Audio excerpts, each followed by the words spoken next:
Hello and welcome to the second session of the Sprawl Touched, a Darkening Alley. This is a strange alt 1980s with cyberpunk level technology and elder horrors hinted at in the background. This is the Sprawl, which is a mission-based PBTA cyberpunk game, which we're playing pretty straight. There are a few modifications for this short alternate version, which is also available from Arden's Luderi Press. You can find that online. Basically, a new playbook, some things for handling some supernatural stuff. We saw a little bit of that last time. Some people had some fugue states and things as we discovered. And we'll come back to that. We're going to be taking up today, kind of following up a little bit on that, and then going to the next mission. This is a game that builds generally a mission a session. If you were playing a long term, you would probably try to break that up a little bit, like you might do with Blades in the Dark. My name is Lowell, pronouns he, him. This session is part of the Gauntlet Hangouts, which is an online gaming club, a community. You can find out more about that at gauntlet-rpg.com. So I don't think anybody's harm clock got up that high. I think Zeruiah, I think you're the only person who had any real harm, and that's a low enough level that it would heal with a little bit of rest. Oh, very nice. Yeah. But what I want to do is go through and check with everybody, see if everybody's good with what they've done as their picks, and then maybe ask some questions about what goes on with them. So Zeruiah, are you good with what you chose in terms of stats and moves? Me first? Yeah, absolutely. And because I got in advance, I'm taking an additional move. Quite the collection. You have collected a number of unique items throughout your career. You gain 2 artifacts at the start of a new mission. Ooh, excellent. So an artifact is a resource like Intel or Gear. It generally resets at the start of missions. Those are clocks that are cleared. We actually generated a lot of Intel and used a lot of Intel last time, which is pretty cool.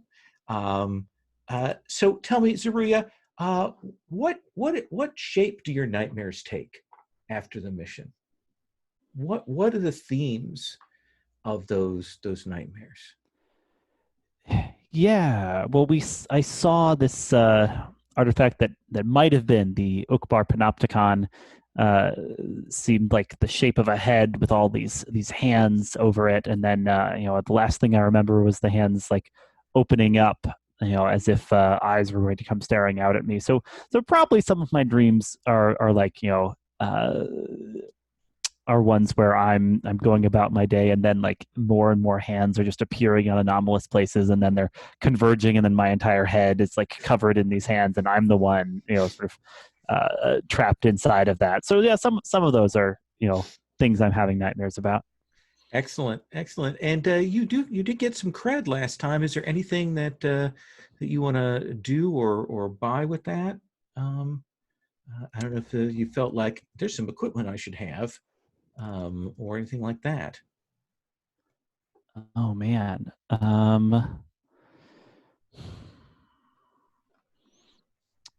Is there equipment that would be kind of helpful when you come face to face with the supernatural, or is that kind of reserved for artifacts, right? Like that's reserved for artifacts. I don't think they have that kind of tech yet on the open market, but I think artifacts sort of fill in for that. So yeah, cool. Well, I've got a move that gets me artifacts, so I think I'll probably hoard the cred till I think it's something else to do with it. That makes sense to me. And then let's come to Vulpine. You walked away from that pretty good, though. Both of your drones took a beating. Am I correct on that? Oh yeah. Yeah. So did you get enough for an advance yet? I have not. Well, you didn't make as many fail rolls as other That's people. Right. So We'll see if we can work on that tonight Yes. and get that set. One of the things I do want to remember that is a procedure is at each step as you go along the mission, you get that XP. So there are stages. So like when you take the job, you get an XP for that. So I'm going to try and remember when we hit those mileposts during the mission that I hand that out so that if you need to take an advance as we go along, you can do that. Is there anything that you wanted to do with your cred? So what would it take to repair my drones? Is that cred? I think for you, that given that is a move that you've taken, I'm not going to charge you for the repairs on that. I think that's an incidental. If you wanted, if let's say you damage them during a mission and you wanted to repair them quickly, that'd be a time when I'd say, yeah, now you need to use cred to do that. Okay. So I think when we discussed things at the end of at the beginning of last session, we talked about buying stuff, and I bought an EMT kit and I bought goggles. Mm-hmm. The EMT kit lets me apply first aid at any level, not just from 22 down. And the goggles let me record and light amplify, and I thought that would work well with the drones. Yeah. So let's talk a little bit about the character. I'm pretty happy with everything that I've chosen, which is medic and drone work. Mm-hmm. The drones got a lot more work than I expected. The medic didn't get so much work, but I figured that'll change. And I just want to make sure and touch base with everyone that, it's okay that I wasn't in the mix because it was my drones that were in the mix. That's totally legit. That's the rigger's dream, right? Right. Yeah. Okay, so that sounds good to me. I'll try and, do as much as I can. As far as spending cred, I'll need to look through what cyberware is available. I might go under the knife. Okay. I'll have to look through and see what that looks Yeah, like. take a look and see. But I can't think of any other equipment that I might need. That seems fair. Let's come to you, Jen. Are you? It looks like you didn't quite get enough to get in advance, but more fail rolls. That's just a step away. Are you good with your directives and your moves and things? I think so.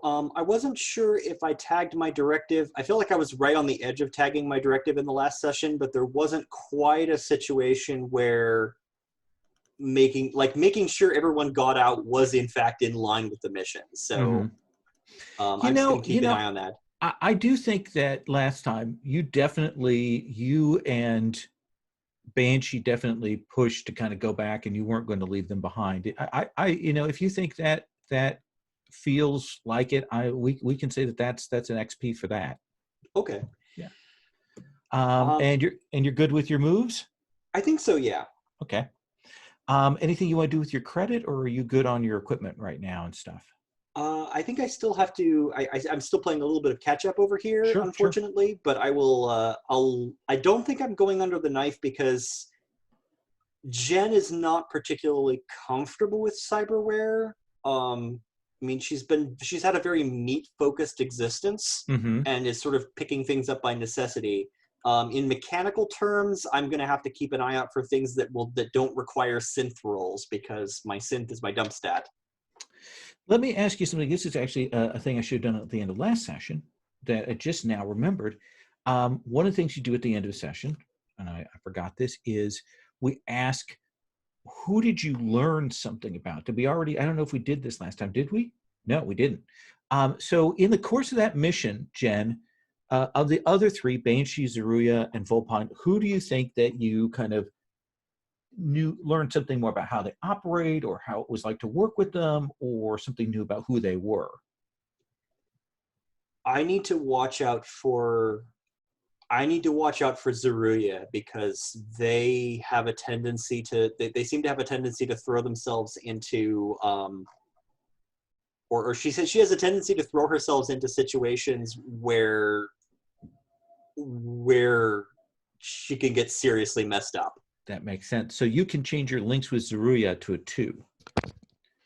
I think Lola, it does. I think it's Zuria adds one to hers. Oh, is it? I think On that? we go around and we're like, this person learned more about me, Oh. and then that person adds one to their link with us. I think is how the other way they do around. it. Is it? I've always done it the other way. But that makes sense. So let's flip that then. Who do you think learned about you? I think Banshee got a good look at how unhappy I was with the split party situation while the two of us were chilling in the van before things went down. And I think you got a sense about what makes me tick. Like when things got, I was basically out of there as soon as the call went up and was feeling impulsive. So I think Banshee's got a sense of that. Okay, so Banshee, you can add one to your links with Jen, and then I'm sorry. I think it was Volpine. It was Volpine I was in the van with, right? Oh yeah. So Volpine, you may add one with Jen. Okay. Volpine, who do you think learned the most about you and how you operate in the course of mission? I think that was Jen for the same reason. I think that once Jen said, I need in there, it was like, okay, now we're going to do something desperate and drive the van in so that they can get access. So, yeah. Okay. So, Jen, you can add that. And then what about you, Zeruya? Yeah, I think probably Banshee, because Banshee was there, both in the immediately before and immediately after I went and found that crazy artifact that threw me for a loop. So Banshee saw my pursuit and the consequences thereof. And then, so Banshee, let's start with that question for you, and then we'll roll through the other things. Who do you think in that mission learned about how you operate? Yeah, I think it's Zeruya, because we were together a lot in that mission, and also we both experienced the influence of that artifact. So yeah. Are go you up to it too? Are you good with anything? Do you want to make any changes to directives or moves or anything like that? Nope, I'm one experience away, so I have a move ready to take when I get that one experience. And I do want to do some shopping. I think the stuff I'm going to get is pretty straightforward. The only thing I would ask, one of the things I was thinking of getting is a new skill wire. Mm-hmm. And I don't know how much that would cost, whether that would be one or two. The manual kind of gives you some pointers as to how much things cost.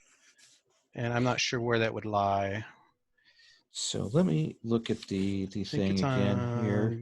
Page 117 on my man. Or yeah. No, that's not right. Do you already have skill wires? I have skill wires. I just want to skill wires is like you have these little interfaces and you pop in a new program, like Neo, and I want to buy a new program is all I want to get. I think that'd be since it's not like a full cyberware where they charge $8 for it. I think that would probably be, let's be generous. What kind of skill wire? I was going to get firearms. Okay, that seems pretty common, pretty available, not necessarily black market. So that'd probably be 2 cred for that. 2 cred, okay. Yeah. So I'll get that and a few other things. Sure. And if I were a truly terrible GM, which I've done when I've run this long term, I would now make you roll on the go to buy things. But let's not worry about that right now. Let's stick with the 2 cred on that. Anything else you want to change or add? No, I'm happy. Then I kind of asked Ruya a little bit about what their time is afterwards. Let me do Banshee and then kind of swing around. Banshee, in the aftermath of this, how are you feeling about the team? How are you feeling about what we do when, if we get, one of those where they are, when the next mission comes or whatever, where do we see you? I was thinking if it'd be okay, maybe a little quick scene with Zariah. Yeah. Maybe a little downtime scene. And if it's okay with you, Alexi, I imagine me coming to like your office hours at the university and maybe like the undergrads are kind of filing out, and I come in and I look like a cool like grad student dressed up to fit in. This works, but remember, as an adjunct professor of Near Eastern Studies at Absolute Dawn University, I share my office with several others. So I'm All right. hastily like collecting my things because like the next person's office hours are about to start, and then I look up and it's like, oh. So maybe we're walking and talking then, and we're walking. Have to slide out that like it's a side corridor, so you have to kind of slide out to get out into the main hall. Mm-hmm. Absolutely. And I think we get outside and I go to like light a cigarette, and you see my hand is shaking, and I'm like, Zariah, what was that thing down in the basement? We both felt its influence. Research is inconclusive. The name I got was the Ukhbar Panopticon, but of course, a panopticon is something where all things can be seen, and what with the hands, no one was seeing anything there. So it's a paradoxical bit of nomenclature, if you ask me. Tell me this: what would you do if you got your hands on something like that? Well, there's research to be done here, clearly, with appropriate precautions. Absolutely. Lessons can be learned, but we're on the verge of something big. I think this is an exciting field, and I certainly don't intend to be left in the dust. Well, that thing was horrible, but do you think there's something like it that can help people, that would heal someone? Oh, anything's possible. And I Do you think want me to investigate this? Sure. I'll ask around. Okay, that's all I got. Okay. Let's then come to same sort of question about what you're doing in between and what do we see of you. Vulpine, what do you suppose that is? So I think that when the camera zooms in on Vulpine, I think you see her workshop, and it's disorganized. Like there's stuff everywhere, wires and bits and boobobs and all that kind of stuff. And she's working on Harry, that's the rat drone. Mm-hmm.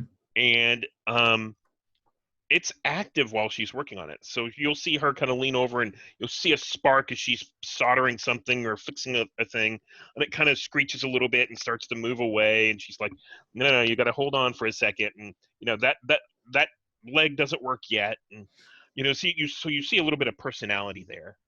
And what does her workshop look like again? Very disorganized. It's a desk with a light on it, and then there's a bunch of like stuff strewn all about. Okay. Yeah. Different wires and doodads and stuff like that. And are you like in an underground facility, or do you imagine that you're just in an apartment? What kind of space do we see you in?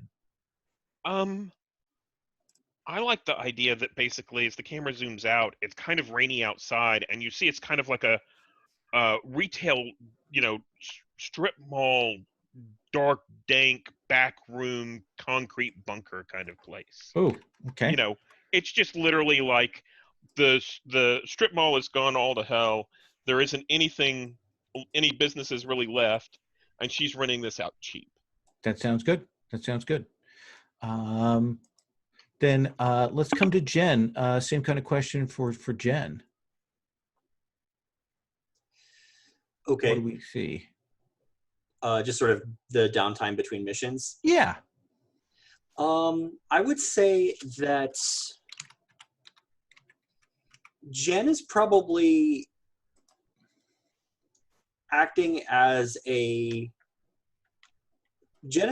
interacting in her local neighborhood. I think we see a street scene. I want to say that maybe she's involved with some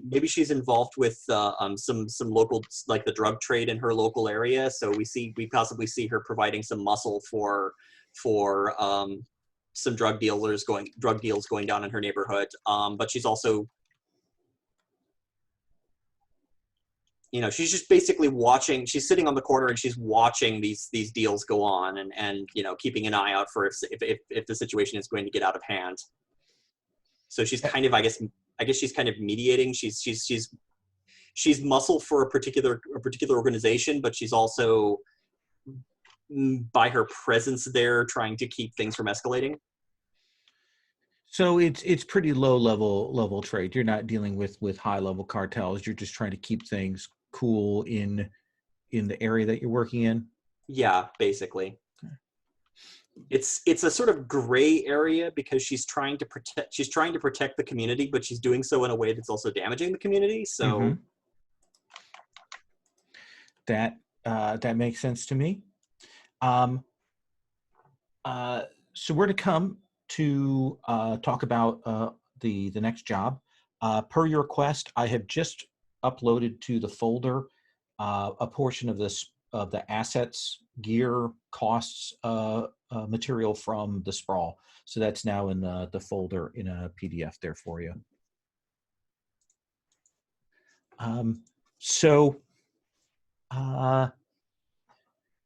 I imagine that we get the sort of the usual signal from Malcolm, your fixer person, who will essentially asked for all of you to meet at a certain time so he can give you the briefing and talk with you about things. He says, we've got a couple of tasks that have come down to pipeline that are in your areas of expertise. I have the most basic things, details on each of them. If you're interested, we'll move you to talk to their to the person who's doing the arrangements. So the first one appears to be a hunt for some kind of smuggler coming into the States from overseas. I think smuggling antiquities is the gist of what I've got there. Through your sets up straighter. The other one is another hunt. In this case, there's a corporate asset who may have gone off program that they need tracked down. That's the basics of the two of them. The asset being tracked down, I believe, here is in New York. I'm not sure what the geographical distance will be for the smuggler. I can put you in touch with one of them so that we can arrange a meet. Do either of those appeal strongly to you? I'll look at Zariah and say that antiquity dealer sounds interesting. Yeah, Zariah, nods eagerly. Do they both pay equally? They are equal pay. I would have mentioned that otherwise. Okay. Let me. I can get you in touch. Both of these connections would like to get people boots on the ground fairly quickly. So I'll go ahead and put you in contact with this person. And we would do a wipe to the team arriving. We're in a clearly like the mid-level of a hotel. It's like a floor 13 of a 20-something story hotel building that's devoted to being a club. There's a private elevator that rides up. When you go in, it's 80s cyberpunk punk synth wave, and there's all kinds of pink and blue lighting and stuff flashing around. and you will kind of head over to a table that's clearly been reserved, and you'll see what appears to be a middle-aged, but dressed very sharply, like clearly either just a good general fixer or corporate backing, sharp-dressed, a man that you've been given the ident of Mr. Vanish. And he stands. It looks like maybe he's got some Southeast Asian blood, but it's hard to tell. And he's like, you must be Zariah and colleagues. Correct. Yes. We were Come. told you had a job. Yes, please come and sit down. And he motions for a waitress to come over and take your drink orders. And he says, as I understand it, your group has some skill in antiquities, as well as being decent at more subtle work and tracking people down. Would you say that is a reasonable assessment? Oh, those sound like our specialties. Good. So here is the deal. There is a man by the name of Sergei, and Sergei Tikhovanovich. He's early 30s. His father was placed in some of the Soviet operational agencies. In any case, there's Sergei. Recently left the Soviet Union under dubious circumstances. He has some government connections and some underworld connections and so on. He has some money. His father had managed to make some money within the present state of the Soviet Union. When he left the Soviet Union, he brought with him what we believe are a set of important artifacts, including a particular journal.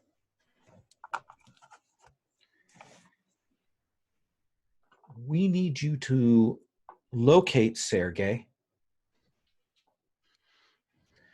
We need you to locate and authenticate the journal. I'll be giving you a sample to cross-compare with the journal. And then we need you to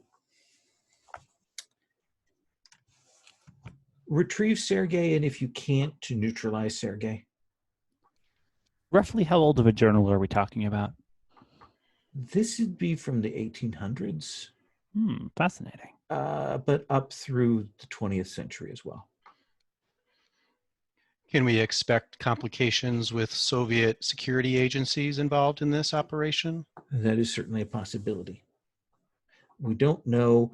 We know that he has come to the United States. We know that he has contacts here. We're not sure why, how he proposes to, if he's here to hand off the goods, if he's here to utilize the goods, if he's here to sell the goods, we're uncertain. We want the journal retrieved if it proves to be authentic as well. There's a lot we don't know. So we'll be paying 3 creds per person.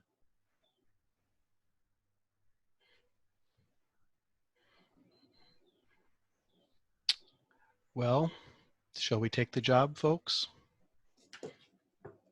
Or should we get back to Good Man? Are we huddling up? Jen gives a shrug, which you've recognized by now as no objections. Volpine, what do you think? Well, I mean, there's a lot that they don't know, so it's very dangerous. The money's good.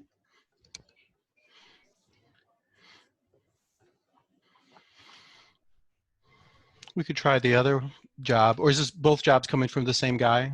No, this is the guy who's fixing up with this job. But if you Okay. walk away from this, then he's going to get somebody else. Okay. I, So we I say we do this. Then look, we can tell him there might be expenses. He might need to cover those, right? But we're the team for this job. Where else is he going to find a crew that can, authenticate a 18th century journal? Expenses certainly are something we can talk about at the end of job. So I imagine this kind of gets caught up with the getting the job role. Yeah. But could we Yeah. research like who this guy is, if we have any references to him on our phone access Well, VR terminal, whatever there's we're in fact using? the employer is identifiable is Yeah, one of the yeah. options Part on of the the options, get a yeah. jobs. Yep. So yeah, I agree with Zariah. I think this job could be very interesting. These artifacts, I happen to know they're very powerful things, very valuable, I'm sure. And so who wants to roll edge for taking the job? Looks like Jen, you've got the highest edge. You want to go for it? Yeah, I'm willing to sort of pump our potential employer for more information about this person and their whereabouts, and sort of establish the parameters of how we're going to be bringing him in. Do we have a dice roller of choice at the moment? Let me see if I done. Where did I put it? Here, I'll drop it in the chat. I gotcha. Okay. Roll for your party. All right. Yeah. Moderately enormous roughie.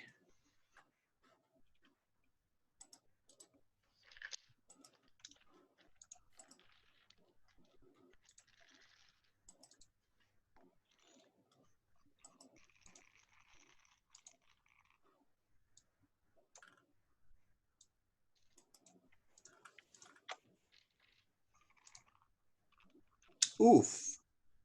I got a 7. Got a 7.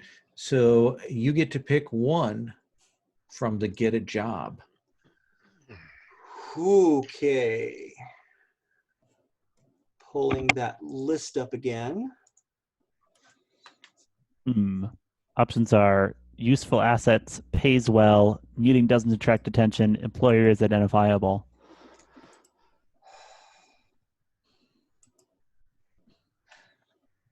Just for entertainment value, the employer is identifiable. Yeah. All right. In that case, I'm going to click the legwork phase clock up a notch.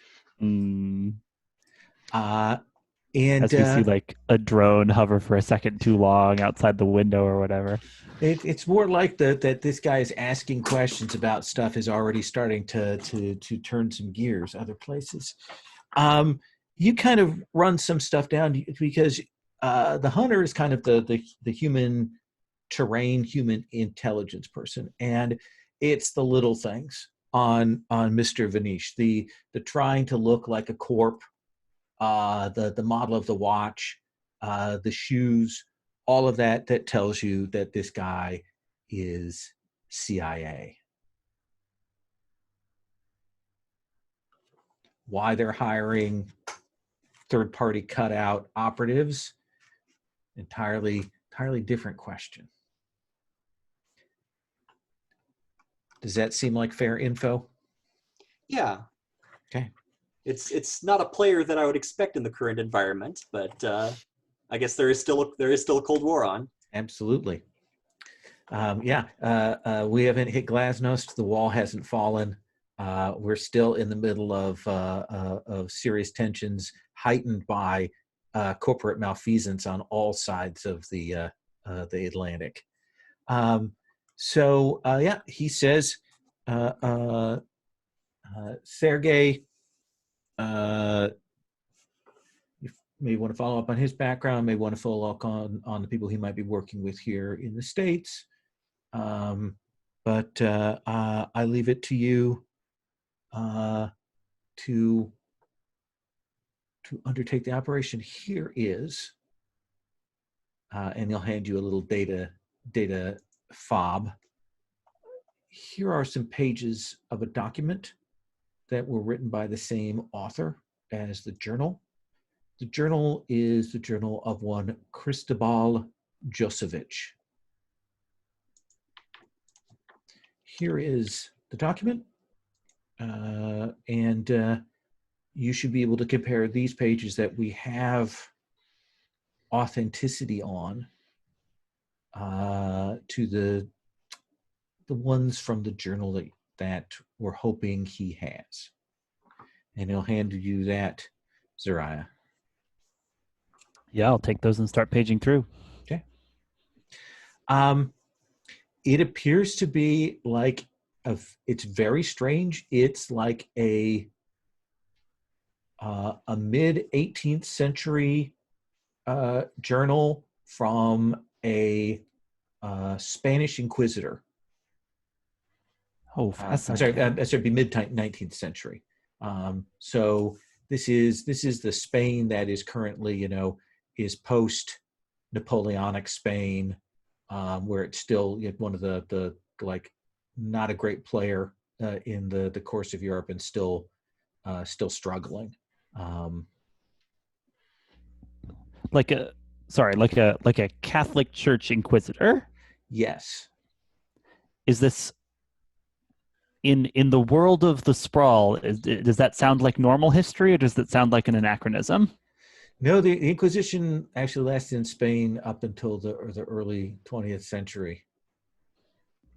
Not as a big thing, but certainly there are portions of it that then fed into other areas like Opus Dei and certain other orders and things.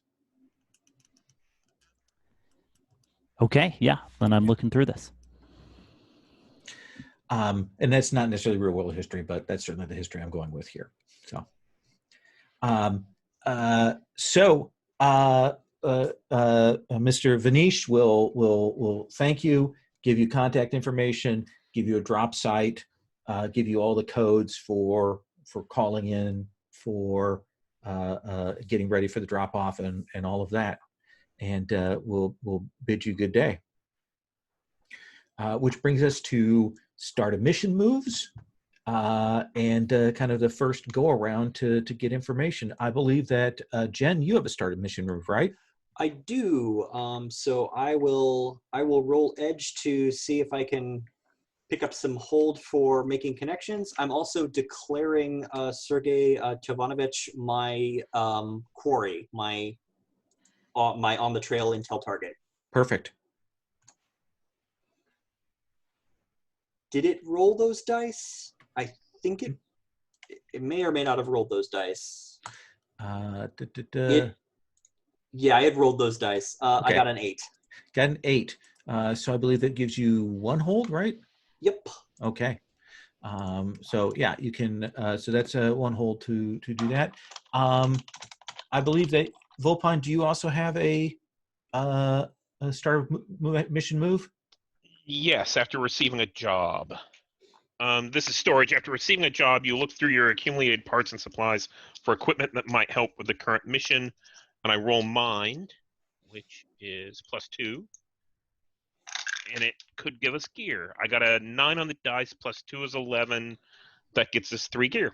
3 gear. Yeah, you may note that on the clocks page. I will do so. Zariah, let's start with you. We'll kind of work our way sort of around from right to left on the sheet. Yeah. What's your first action here? Yeah. So noting that with the new move, quite the collection. I gained 2 artifacts at the start of a new mission. We can just get like a montage type shot where Zeruiah is pulling out the drawer, right? She's got on her corner of a desk in the adjunct wing, and then rooting through it and we don't see what the artifacts are, because I assume we will define that a little when we spend that artifact hold, but we just see that she's pulling out some artifacts that might be handy. And so what's your next step? Yeah, I'd like to declare our contact. Okay. Let's see. Just checking that I'm following this. Yeah, when you need to call in a favor from a new contact, name and describe the contact and say why the contact owes you a favor or why you owe them a favor. So I'm gonna claim that there is a disgraced academic out there named Anthonus, who's an aficionado of these arcane artifacts and someone that I've lent him my login information so he can get back onto the however you view PDFs of papers in this version of the 80s, right? Absolutely. He doesn't want to pay for the God, I can't remember what the name of that is, but yeah. Doesn't want to have that subscription to the journals, and so he gets in through your thing. So yeah, you'll track him down, and it's New York, so there's the old guy sitting at the chess table thing when you go to talk to him, and he's like, Zariah, I haven't seen you for a while. What brings you down here? Just brush those pigeons aside. Just brush them. Absolutely, of course. Always good to see you. You might be interested in something that's just come across my desk, and I think I will. I'll put down like a photocopy of one of the pages of that journal I was looking through, and like slide it across the board to him. Oh. This is very odd. What is this connected with? Wondered if either of these names rang a bell for you. Cristobal Josevich or Sergei Tikhanovich. One of them still very much with us, it sounds like. The other, the author of this text. I know the name Cristobal Josevich. Thought you might. Soviet agent. Have you ever heard of Solovets? Enlighten me. In the Soviet Union, they have the towns that are devoted to nuclear research and the towns that are devoted to nuclear production, things like that, these off-the-map places. Solovets is the location of Danil Chavo. It's an abbreviation for something. I don't know what it means. I can't remember, but it's the Soviet Institute for the Weird. The application of science and the weird and so on. That's where they collect their artifacts then? It's more practical work, is my understanding.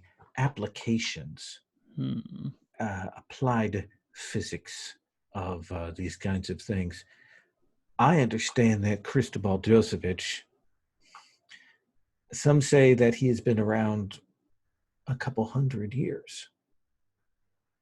And he is part of the directorate of this institution. He's still around. Oh, yes.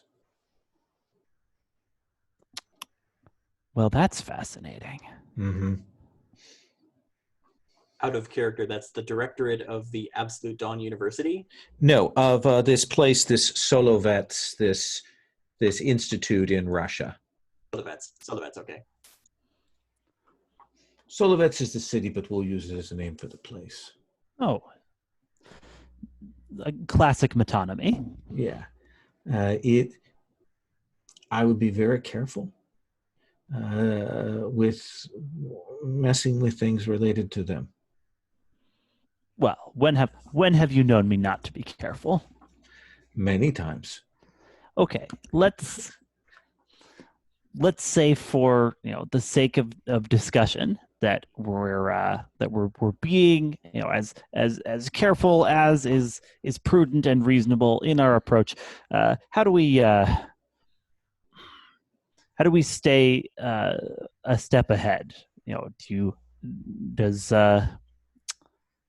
do you have a sense of any weaknesses or lapses we should be able to exploit if we're getting marginally mixed up in this? Here's the thing: is you're not going to be dealing with them. They're academics. They're potent academics where they're working at, but there's a whole Soviet industry devoted to keeping secrets and to handling these things, and that's what you need to be worried about. You might be dealing with the BOB. I take it that stands for a bureau of something. Bureau Okultny Bezopasnosti. It's the Occult Security Bureau. And you know what? I'm probably like literally writing things down in a little notepad, right? With like handwriting that's illegible to anyone but me. Does that help you? That's a start. Thank you. You're welcome. Can I keep this? Yeah, but you didn't get it from me. Oh, no. Understood. Folds it up and puts it in his pocket there. Be seeing you. Let's come to, and again, with all these things, we assume that information from previous persons is supplied, so you can use that to shape your choices and decisions. Banshee, what do you want to do? Well, my first idea, tell me, Lowell, if this kind of breaks the game, but I was thinking maybe I've changed my disguise, and when the, what's the guy's name? Vinish, when he comes out, maybe I would tail him and observe him. Sure, you could certainly do that. What's your intention? Is you trying to assess? Yeah, I get a better sense of what the CIA is up to. Yeah, I think assess would probably capture best what I'm trying to do. Okay, then let's have you roll. Okay. I have the disguise kit that when I'm undetected in a disguise, I get a +1. Does that apply here? Yeah, let's do that. Okay. Assess is edge, is that right? Yeah. Okay. I got a 10, 8 and +2. Okay, so you got some hold. What is it you think you really want to know here? I think what I'm looking to find out is, are the CIA following us or observing us as we go about doing this? So maybe that would be, what do I notice despite an effort to conceal it? So you have enough knowledge and skin in the game to watch this guy go back to an operations house. Data mining, intelligence, that kind of thing, 3 days of the Condor kind of hole up. And your sense based on behavior and interactions that you see with him, afterwards, is you have the sense that this is not like a big op. Like this is a shot in the dark kind of thing. Maybe they don't take it so seriously. Maybe they don't understand it. It's money that's being put out there. It's kind of a chancer op, and that's the reason that they're hiring you. And I think that you'll definitely get that as the impression you have of what their purpose is there. How about what do I notice? What is it? What do I notice despite an effort to oh no, that's what I just said, isn't it? Maybe it would be the same question, but basically, maybe they have maybe I overhear something, or maybe I see some papers or something that tells me something, or maybe Volpine's rat robot goes in and finds something for us in their operations center. Well, how about this? Because let's say you see Vanish go out again later on, and you track him. He does standard drop, pass off procedures and things like that to lose tails, but you've got support to do the follow up, and eventually you will see him meeting with a corporate person, and you do some facial recognition, and you recognize that this person's from IMPH, like a low level person, and what seems to be going on, the conversation, Vanish clearly has cultivated this person as an asset, and Vanish is kind of confirming that IMPH is also looking for Sergey. Okay. So there's no details about why, but he, the impression you get from the conversation is this IMPH operative says, yeah, they just want to kill him. And in the sense that Vanish is kind of following up and trying to get a little bit of a bigger picture of what's going on. IMPH just wants to kill him? Is that what you're saying? Yeah. Okay. That doesn't seem to surprise Vanish, but it seems to confirm some things that he knows. Okay. Yeah, I think that's good for now. Okay. Yeah, and you've still got one more hold, so we can come back and hit on that again if you want. Okay. Let's come to Jen. Sure. I would like to name a contact. Okay. There is this information broker. I think hacker is probably laying too much of a brush on it, but he's heavily involved in a national gray market, with a particular line on sort of clandestine Soviet rumblings. Sure. Just sort of amateur Soviet enthusiasts. His name is Frost.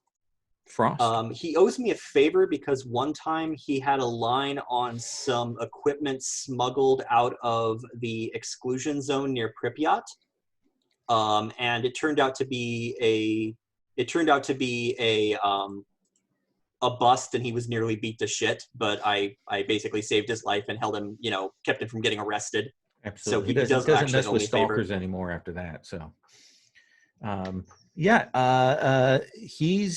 he's working, that kind of cyber cafe area, where he's got like a permanent cubicle at one of these places, running through that, and he's glad to see you, and he's like, how are you doing?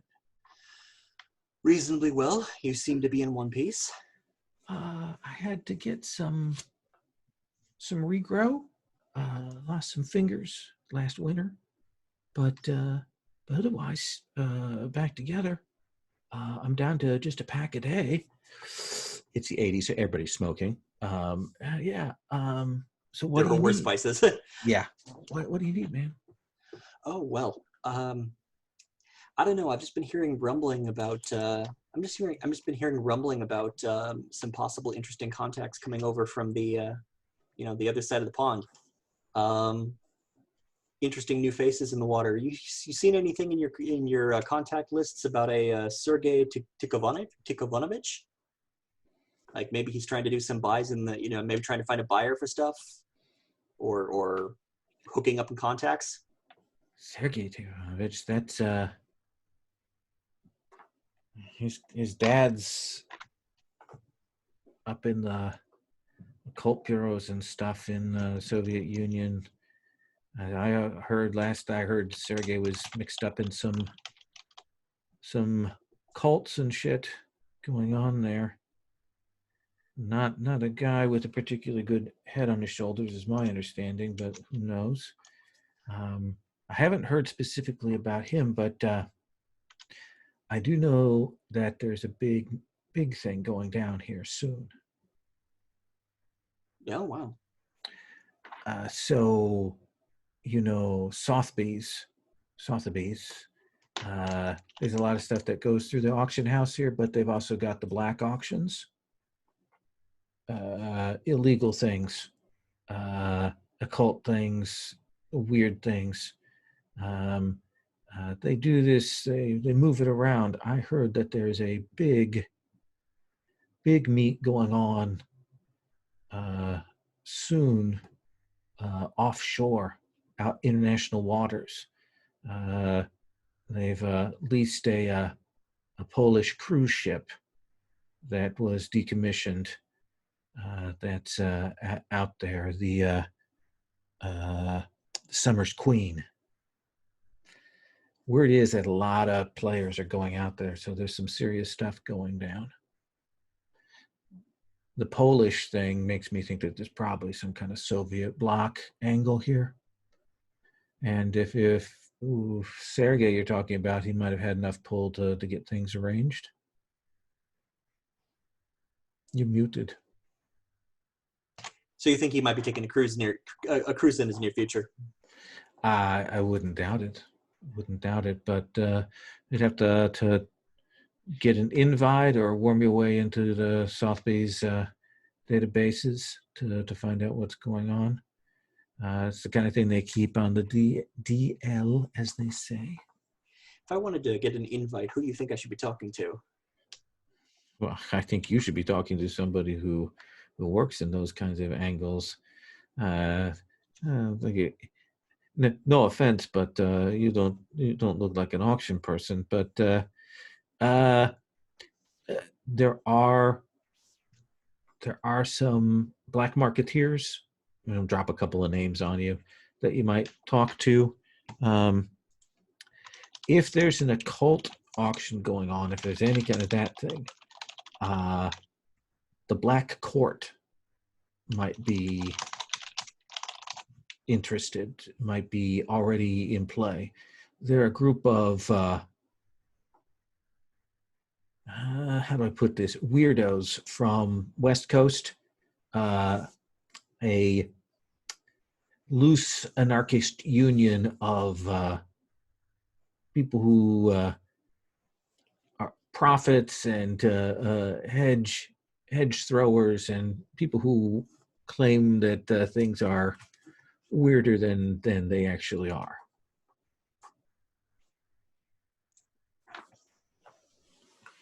So, is that good? Does that help even us up? I think so. Good. Well, yeah, don't be a stranger. Don't get in over your head. Don't get in over your head, man. And again, just a cloud of smoke in there as you kind of back out. Okay. Full Pine, what about you? You've got some pieces of info. What do you want to do? And we know the stuff that other people have gotten. Yes.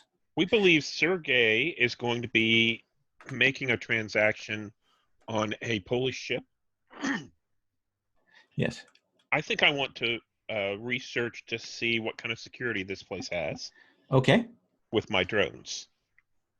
Sure. Kind of scout it out. Absolutely. Let's have you roll mind. Okay. I rolled a 10, and my mind is a 2, so that's a 12. Okay. So number 1, you get an intel. Okay. And I'm going to give you the basics, just the basic things, and then you get to ask the follow up. Here is, I think you probably have to put a couple of additional, high capacity illegal battery packs on your drones to send them out to do long range.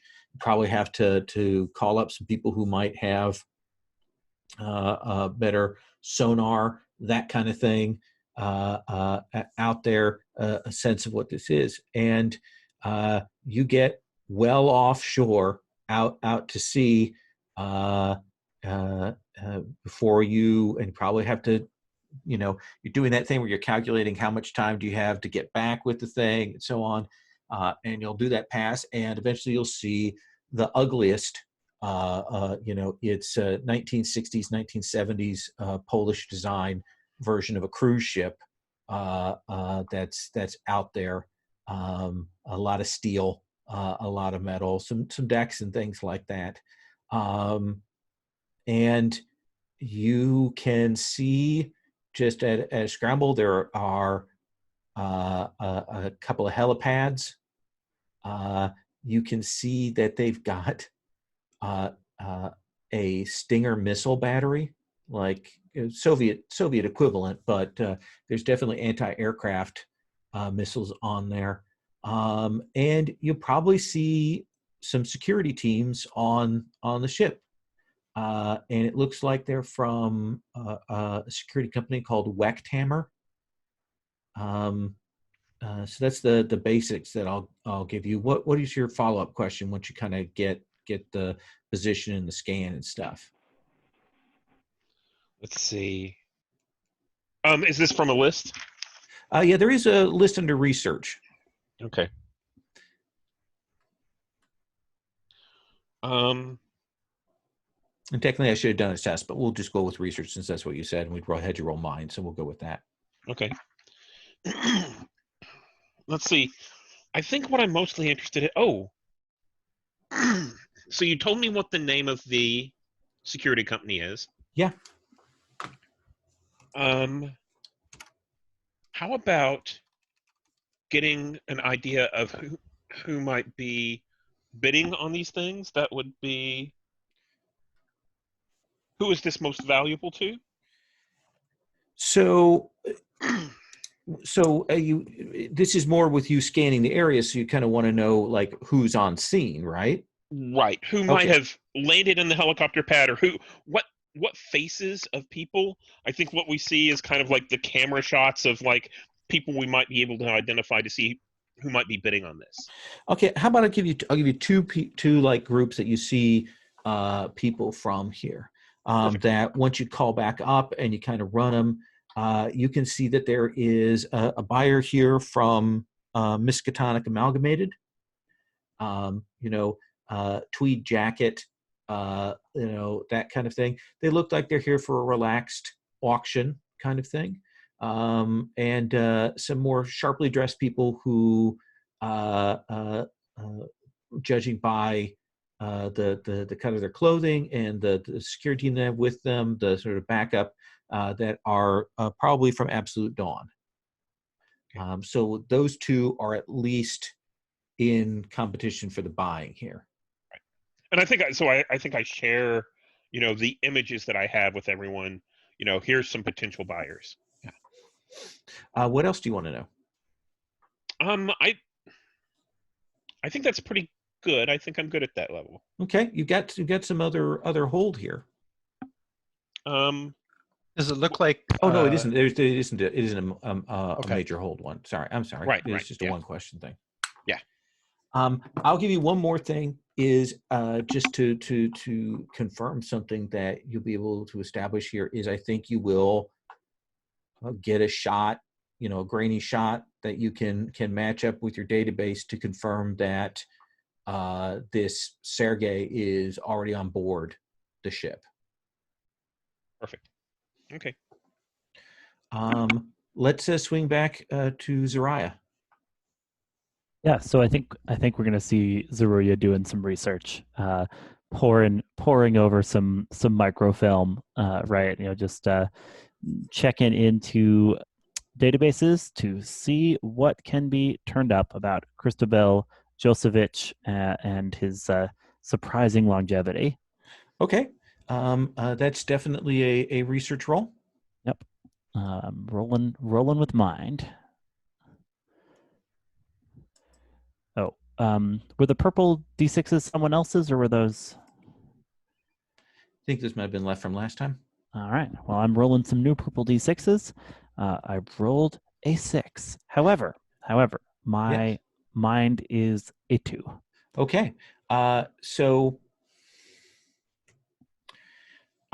it definitely looks to you like what Cristobal is involved with is the taxonomy of cults and cultic organizations and things, and that seems to be his thing, is the analysis of cults and how to destroy them. So essentially the malus maleficarum of elder cults, kind of the hammer of cults. Yes, and that seems to be what people associate him with. It's rumored that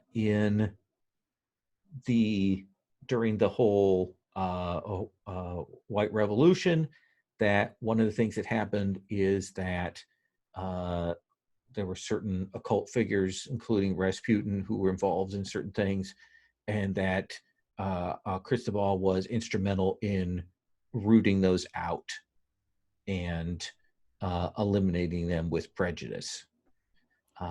He's also said to have been involved in certain folk purges out in the wildlands of older style Russian folk cults and things. Okay. I think I get 2 intel because I get 1 for a hit and 1 for my cyberware, my neural interface with data storage. And you get a follow-up. Oh no, you rolled a 7 and 9? Yeah. Okay, so I answered your question, so you don't get a follow-up. Okay. I guess so. Yeah, that's a 7 and 9 is below it. But I did answer your question, and cool. You got the intel, so you get 2 intel to add to the thing. Great. So I'm wrapping up thinking, Cristobal hammering the cults. Something's not quite adding up here, but we'll get to the bottom of it. Banshee, let's come back to you. So I was thinking maybe we have sort of a meetup to kind of check with each other to see where we're at and what our theories are. So maybe we all get off a different train or a trolley car somewhere in downtown New York. We step into a greasy spoon and we sit down and we're smoking cigarettes and drinking coffee. And I'll start it out by saying, well, we could try to sneak onto that boat, maybe pretend to be buyers, have to get some credentials, get some clothes for you guys, but we could try that. Or we could, I know a guy that might have a stealth helicopter could get us in there if we want to do a sneak operation. What do you guys think? Out of character, Lowell, Yeah. Can I just get a confirmation? The Black Court is a set of black marketeers that might be able, if we sweet talk them, to give us legitimate buyer's connection onto that is certainly a possibility, but it will require working with them too. Oh, also I forgot, everybody gets an XP because you took the job. Oh, very fun.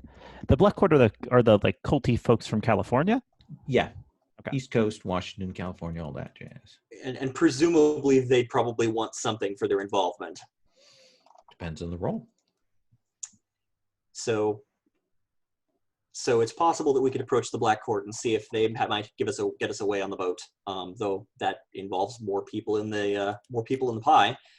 Right. So one of the concerns here is I saw they have a missile system, a battery system. So if something goes south, they're going to shoot us out of the sky. Mm-hmm. I see 2 other options. One is that we pose as guards. So therefore, rather than infiltrate as a buyer, we could infiltrate as guards. That way our weapons wouldn't be a surprise. Another option would be, rather than coming from the air, we could see if we could potentially come from the sea. So like scuba in or something like that. We don't know anything about their defenses there. So. True. No, I like that first plan. That's the best plan I've heard yet. I think getting some uniforms and being late arrivals of what was the name of the company? Weckhammer. Mm-hmm. we might be able to. I could talk to somebody and get the proper, identification codes and pass cards and all the kind of things we'll need to make that disguise work. You young things might be able to pass yourself off as security, but I'm not sure I fit the profile exactly. Well, there's lots of different types of security. You could be artifact security or whatever this weird stuff is. You could be that. You could be covering that base, right? Not all security is just strong guys with machine guns. Arcane security. I can dig it. Surely they're going to have a need for that on this boat. So you want to reach out to one of your contacts to try and get the right, idents and uniforms. Then, yeah. Okay. Well, let's make sure everybody on board with continue in this direction. Then to come in on a helicopter as security guards. Okay. So are we doing the helicopter? Or however on a boat, however we get to this ship, right? We're not going to scuba in and pretend to be security guards. So we either fly into the helipad, or come in a boat. You saw. I would think the guards would come in the cheapest way possible. So a boat makes a lot of sense. Yeah, that makes sense. Would they be coming in? I'm sorry. Would they be coming in on like a chartered boat or like a Wechthammer boat, or do we have that'd be another kind of research kind of thing, maybe to figure that out? Thing to figure that out. Yeah, we'll see what your roles are like. So I think first of all, then I'm going to follow up with my contact that I met last time. That would be Sid. Mm-hmm. And he's sort of a street level dealer of information and equipment and drugs. And I think I track him down in like a flop house, and I come in and he's like zonked out of his brain on narcotics. So I give him a shot to kind of wake him up. And I go, Sid, I need your help. I need to know about Wechthammer. I need IDs. I need, passcodes. You want information or you want stuff? Which is I can't do both. I'm not a computer. Let's do the information. Okay. Or I mean the stuff. I'm sorry. Let's do the pass cards. The stuff. Yeah. Okay. Let's have you roll style. Okay. 7 on the dice. I got a +2, so that's a 9. Okay. So on a 7 to 9, you get to choose 2 from the hit the streets result there.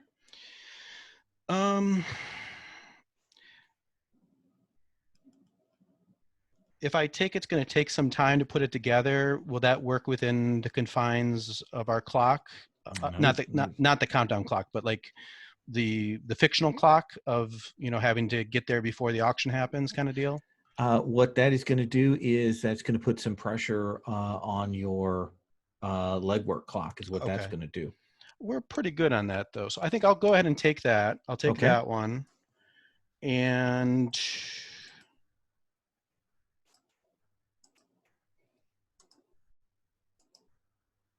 I think there's going to be some unwanted attention, complications, or consequences.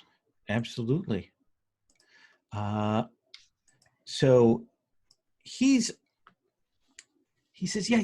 Oh yeah, I can get you Wechthammer stuff. No problem.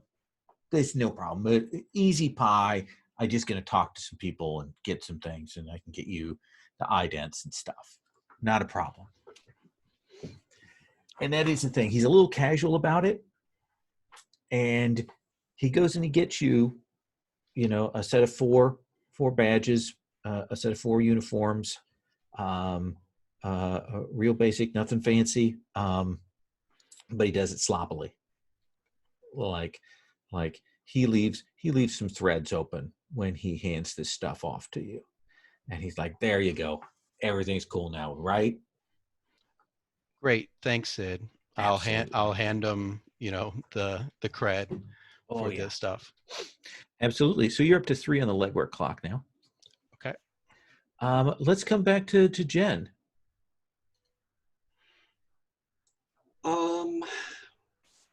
feel like we're leaning into the we're winding into being able to get onto that boat pretty soon. So I'm just going to note that before we head out on the mission, I'm going to drop by the neighborhood and drop off a care package for Father Romero. Okay. Who is the neighborhood pastor. He is associated with charity organizations for at-risk youth in the neighborhood, and also is taking care of medical services and such. And I leave him 2 cred. But if Don't know when I'm going to be. If he does stop you, you're getting ready to kind of do that takeoff without seeing him. He's like, "Oh, Jen." It's I understand. I haven't been by in a while, and I may not be by for some time. But I just wanted to know that the work you're doing, it's in my thoughts. And would the work that you're doing be in my thoughts? I hope that it would not trouble you. You would hope that, but do you believe that? I'm not sure what I believe, Father. This world is so complicated. Puts his hand on your shoulder. He says, You're right. The world is chaotic and complicated and violent and dangerous. Just promise me that you're not making the world more of that. I just want to make sure people stay safe. Good. May your conscience be your guide. Always. Volpine, anything else you want to do? You're muted.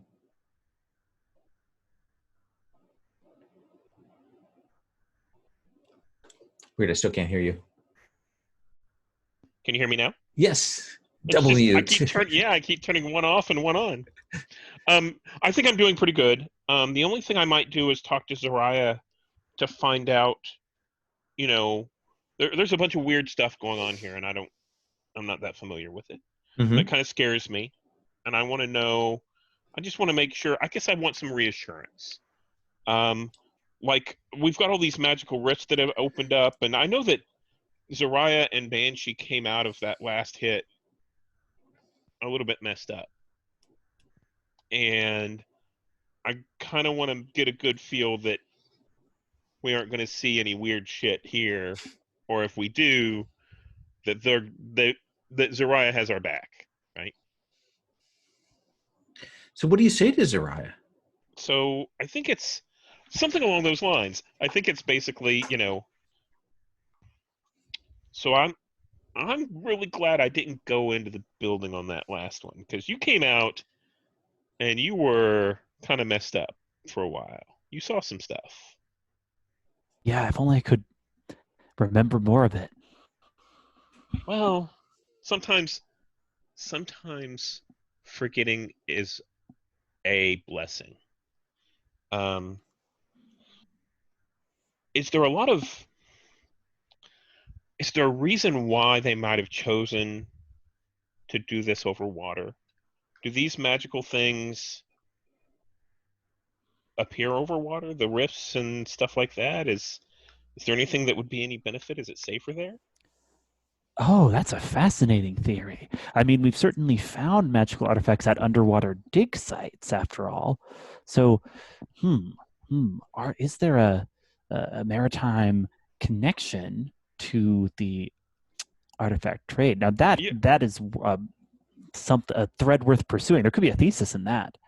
You're not making me feel any better here, Zariah. This is making me even more nervous. So, don't worry. You handle the drones, right? You take care of the tech.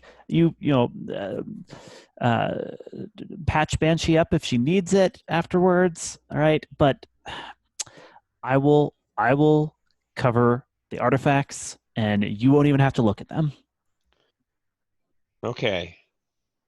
As long as I'm okay, as long as they don't jump up and bite me.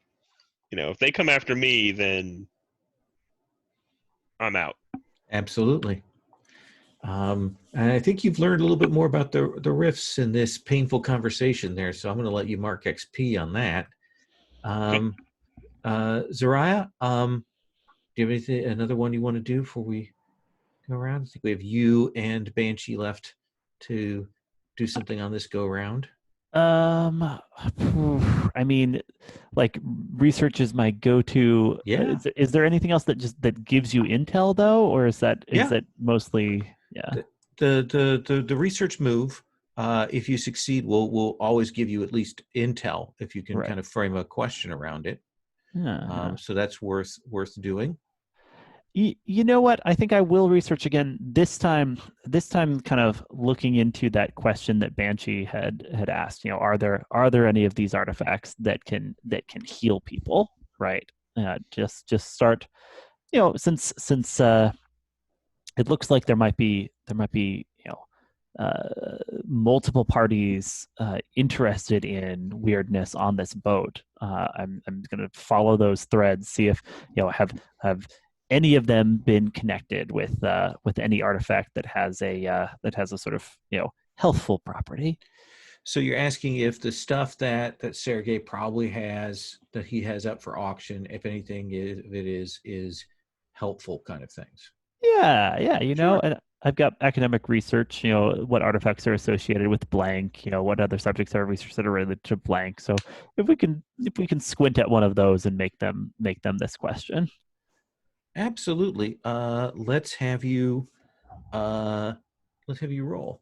All right, rolling plus mind as I probably I'm like doing a little bit of dark web research here, right? Like what have people been chatting about in the like back alleys of the net on artifacts? Okay, I rolled a 5. My mind is a 2, so that is a 7. So you're going to get 1 intel. Yep, and plus a bonus 1 because of your thing. Yes, bonus intel. And you will pick up that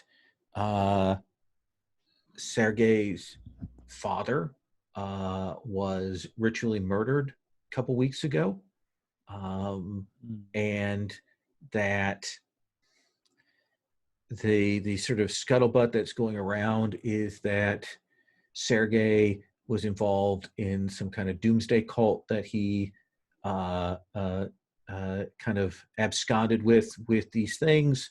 And the tenor and general discussion of things says to you, anything that is being brought is not helpful, is not healing, is not good for the soul. Does that seem like a fair answer? That does. Banshee, that should be buried leagues deep. Yes. Banshee, do you have anything for this go-around?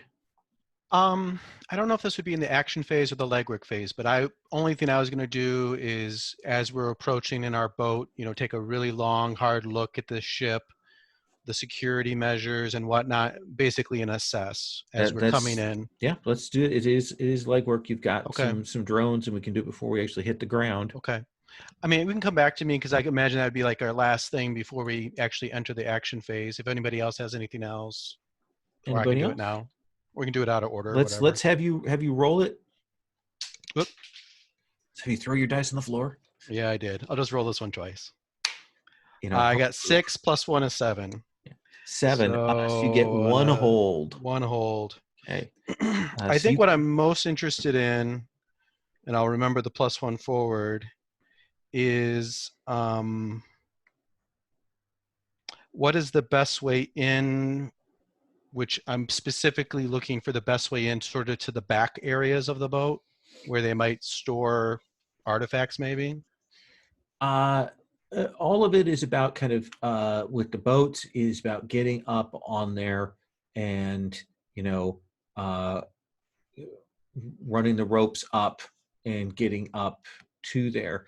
There probably are a couple of spaces There's probably some blind spots towards the back of the thing, but keep in mind this is sort of an auction boat, so they may have it centralized for the storage for the things. Okay. But you can get a couple spots that you think if you do have to like on deck or coming up the side have to get into blind spots, you can spot those. Okay. Okay. Let's take 5 minutes, and then we're going to cut to in medias mission, as they Great. say. Okay.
So Lowell, I mentioned it in the chat, but from the beginning when you asked if we wanted to do anything with our cred, I went through and bought some stuff. I bought a knife and another drone.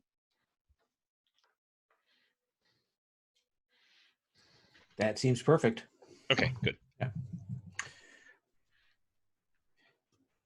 Garrett told me that you can actually set on Zoom global shortcuts, because one of the problems I have with the spacebar shortcut for muting is if you're in a different tab, it won't register. So I may have to go in and do that. So it is dark and stormy. I imagine we get that shot of the four of you on this little launch skiff that you've hired out, and it has the Wechthammer logo and ident codes on it, and we see you kind of doing that skip over the waves. It's a bad night out. Rain is coming down. It's Metal Gear Solid 2 weather. The darkened skies and everything is coming, and we see you approaching the ship, and you give the recognition code, and I think this is the point at which we're going to have our infiltrator generate that hold, right? Yeah. Maybe we have a quick flashback, because I realize on our break, maybe it's a good idea maybe to have a brief conversation of what exactly our plan is here. A plan? I Go know. on. I think we established that retroactively, right? We just Yeah. do what we do and Wait then till you're retroactively dead decide what the plan and was. go back. So just if I understand correctly, we need to either abduct or kill Sergei, right? And do we need to get the journal, or is that just something that's a lot here? You Journal need is Do we need to get it? primary. authenticate journal. Yeah. Abduct or eliminate Sergei. Retrieve journal, and Okay. actually the Sergei is like the third of those things. Okay. And we know that there is the security teams, there is Sotheby's black unit or whatever that sells things, civilians hypothetically. Then we also know that there are several interested parties here with their entourages. At least And, 2 corp players on scene. Right. And I'm sorry, go ahead. Oh, sorry to cut in, but it's quite possible that Sergei has brought more items from this doomsday cult besides the book. Right. And so as I see it, we need to get the stuff and get him or kill him, but we also need a getaway, right? Yeah. Getaway would be a good idea. The skiff might work, but it doesn't seem like Perhaps the best. do we want to roll It might back not to be have real you good. It may hit a not be really good. contact? No, not necessarily, but it's not great flying weather, at least, so maybe they won't have helicopters coming after us, hypothetically. So yeah, I'm thinking, so Lowell was saying maybe the infiltrator. So if I go off on my own, I can infiltrate, and then I have a new move. I can get you guys in if I manage to get a 7+.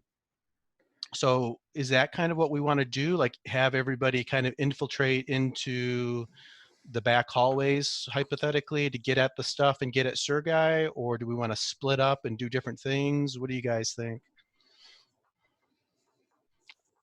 Like the drones in particular, what do you want to do with your drones, Volpine?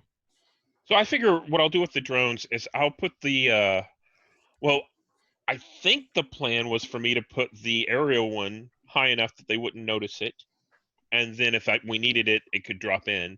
But with the weather, that might be scrapped. It's good for us because they won't send helicopters after us. Bad for us is we don't have that as backup. I think I'll depend on the 2 rats and have them come in, and they can do scout and look around and possibly get in and see what we can do. Yeah. Are they able to like move around and like cut wires and turn off cameras and that kind of stuff? They are autonomous. They are unreliable, and one has sonar and the other one has thermographic sensors. So they could scout and warn us if something's, somebody's coming up. They could keep a lookout. I don't know that they could actually cut wires.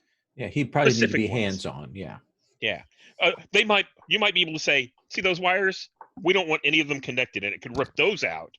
But nothing as fine as, take the green wire and clip it. Yeah. Okay. Yeah. So let me, I guess first things, so Sure. I'll go ahead and I'll try to like infiltrate. Should I be moving in a way to get you guys with me, or do you want to stay in the open, so to speak?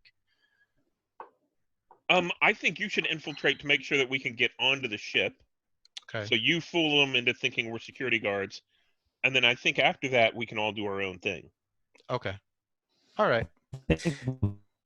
We all want to get aboard the ship, though. Right. So I think the way the move works, I need to get up on board by myself first and kind of talk to them and convince them that we're all, legit. Let me ask you though, just to confirm, because it was an open question. Your plan is to exfiltrate via this boat that you've brought, right? Sounds like it, yeah. Okay, just wanted to make sure on that. Excellent.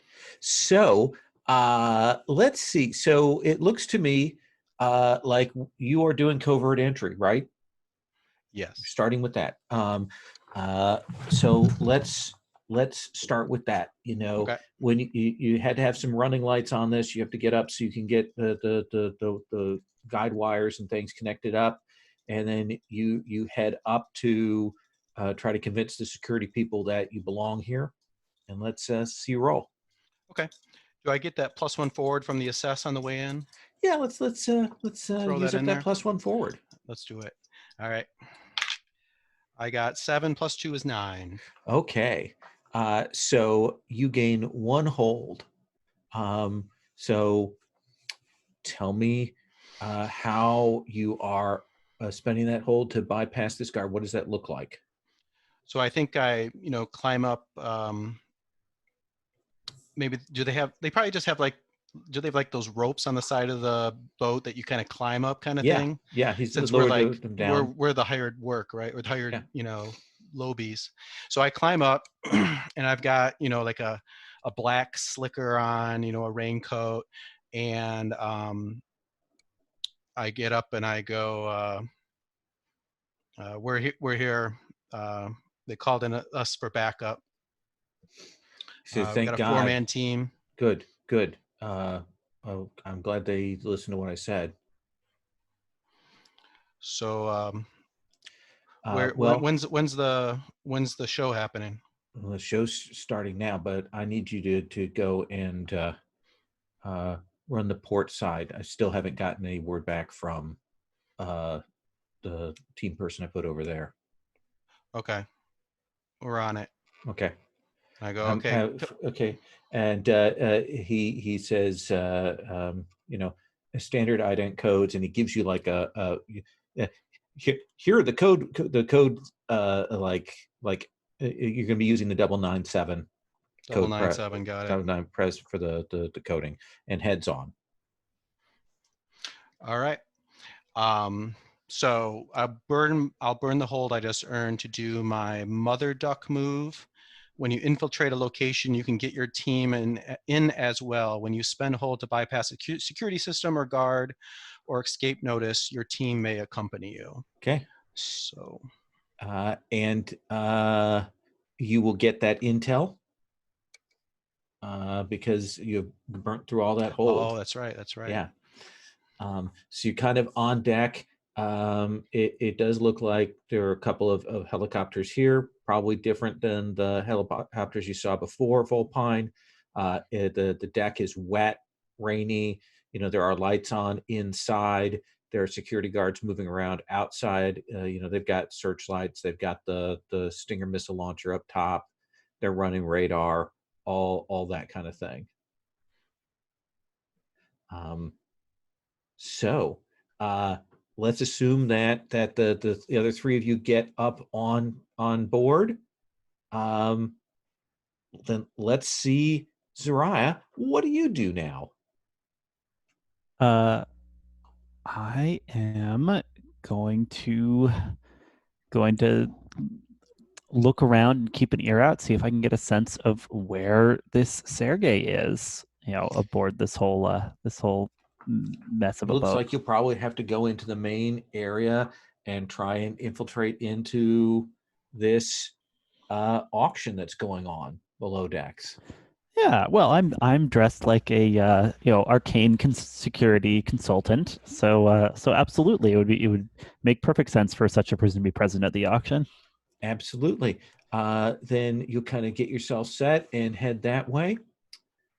Why don't you roll? I'll definitely follow her there. Okay. Why don't you roll fast tack for me, Zariah?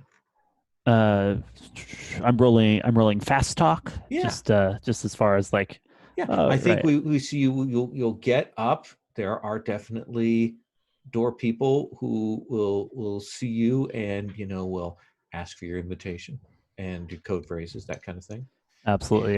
Double 97. I rattle off what I got from Banshee, right? As far as our credentials with then let us see if Wechthammer. that works. Yeah, and I'll just throw in too. Got to do a spot check on the artifacts inside. Time's a wasting. Let's see. Roll style. Great. So I rolled a 6.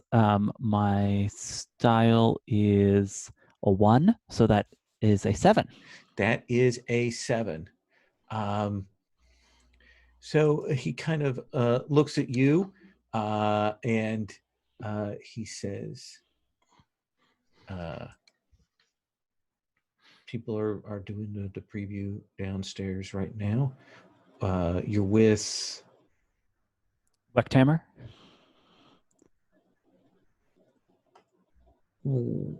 Wait, I'm sorry. Wechthammer isn't. Are you? Security's already confirmed on everything. Are you a purchaser? No. You misunderstand. It's an extra service Wechthammer provides. Just spot checks on artifacts of interest. And I flash the badge again, like that explains something else. I'm like, I'm not just one of the muscle. I'm an eye. He says, well, you're going to have to go down and talk to the people downstairs on that. The auction procedure is already beginning, so security is not necessary at this further stage, but go on. And gestures you on through. It seems to me like probably you could slip along with Banshee if you wanted to try and do that. Yeah. Okay. Then we'll come back to you making another infiltrator roll here in just a second. Okay. Let's figure out where Jen is. What is there to do on the boat that is not be at that auction? Because it's probably big enough that there's probably some areas that you could start to stealth around and try to make your way down below decks, try to get a sense of where things are going on, try to figure out where security controls are, all of that kind of stuff.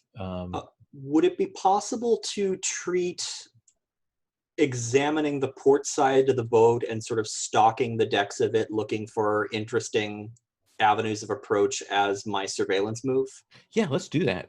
Okay, so I gain 1 intel and roll assess. Let's have you do that.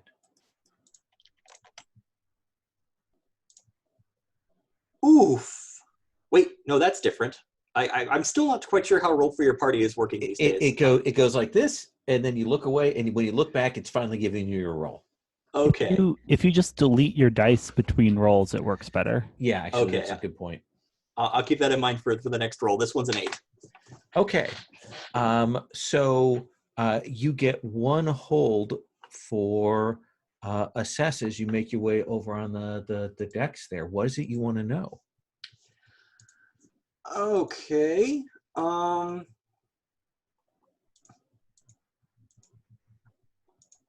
Just double checking the assess triggers.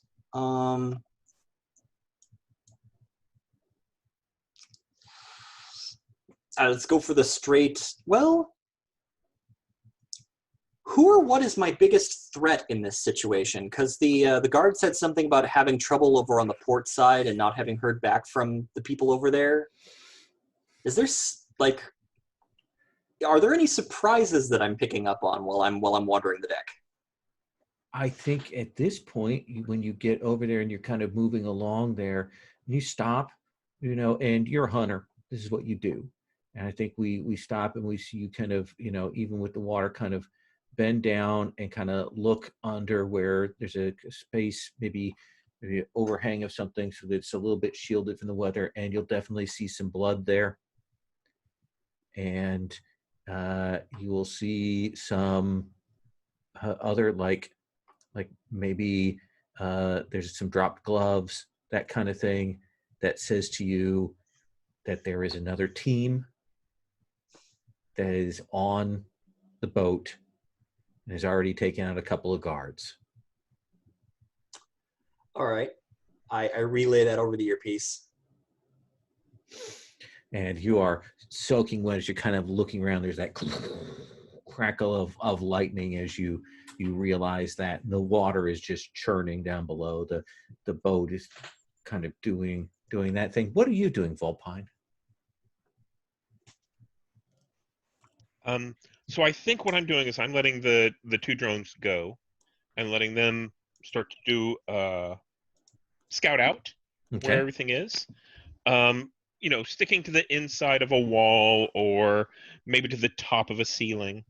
Anywhere where they could chew through and get some information. Sure. Specifically, I'm looking for them to use their sensors to tell us where people, guards, or buyers would be. Sure. I think that does definitely fall under assess to try and get that rolling there.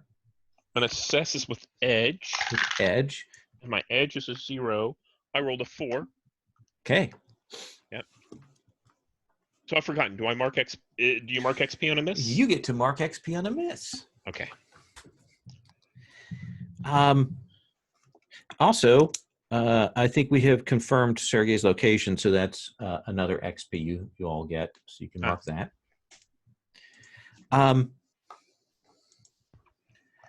I think that as you are out there and you're kind of running the drones out, there's this brief flicker where the drones give you this weird anomalous signal for a little bit, and then it kind of drops back down. You're not sure what that was. So it's sort of like, as you're looking at the radar screen, there's all these different pings of people, and then all of a sudden there's this blurb that kind of appears and goes away. Yeah. Yeah. You will also realize that they've got some detectors on the boat. And you've definitely bumped things up, so to speak. But you also, now your other drone, is it up in the air? Yeah, I think so. I think it's probably pretty high up. Sure. Just to stay above where the storm It's the one is. with sonar, right? No. No. It okay. is not. Oh, it's the rat thing that one has of the rats sonar. has sonar, yeah. Then Just I see think through walls and stuff. Yeah, and I think that's the time at which you kind of roll back on an anomalous thing. And you're like, okay, let's see what that actually was. And you'll put the ping up and you realize you kind of got a bigger pulse than you wanted. And you've got the boat. You've got the people on the boat. But then there are all these blips around the outside of the boat. Okay. And I'm like, I think I don't know if anyone else would have a heads-up display or anything like that, but I think that, I transmit either through the earpiece or if someone has a display, an image of, okay, there's a whole bunch of bogeys here. I count, 12 to 15 to 30 of these guys here on the boat. And then there's like another 30 or 50 people out in the water. That's out weird. in the water. It's weird. You must not be reading it right. Yeah, I mean, sometimes this stuff is glitchy, especially with the storm. It can't be right. People, or are you seeing rifts out there? Oh, just movement. No. It can't be rifts, right? I mean, you said that we were good, right? I'm gonna handle everything I can, but you gotta tell me if you're seeing rifts out there. Oh, I'm just seeing dots. I mean, what do rifts look like on sonar? Maybe we should cover our bases and see if we can secure a helicopter for getting out of here rather than a boat. Just saying. Let's come to you then, Banshee. What's your next step? Well, I imagine Zariah and I have continued down into the bowels of this boat, and it's like a cruise, like a cruise liner kind of deal. Is that what we're on? And it's sort of this mix of brutalist Polish design and this sort of pseudo old school like cruise ship. So there is definitely a ballroom, that sort of Titanic style ballroom, but not as nearly as fancy. And there's clearly people down in there, and you'll probably walk past, you're keeping kind of out your line of sight so you can see them, but you're not pushing your way in there yet. There are Wechthammer security around.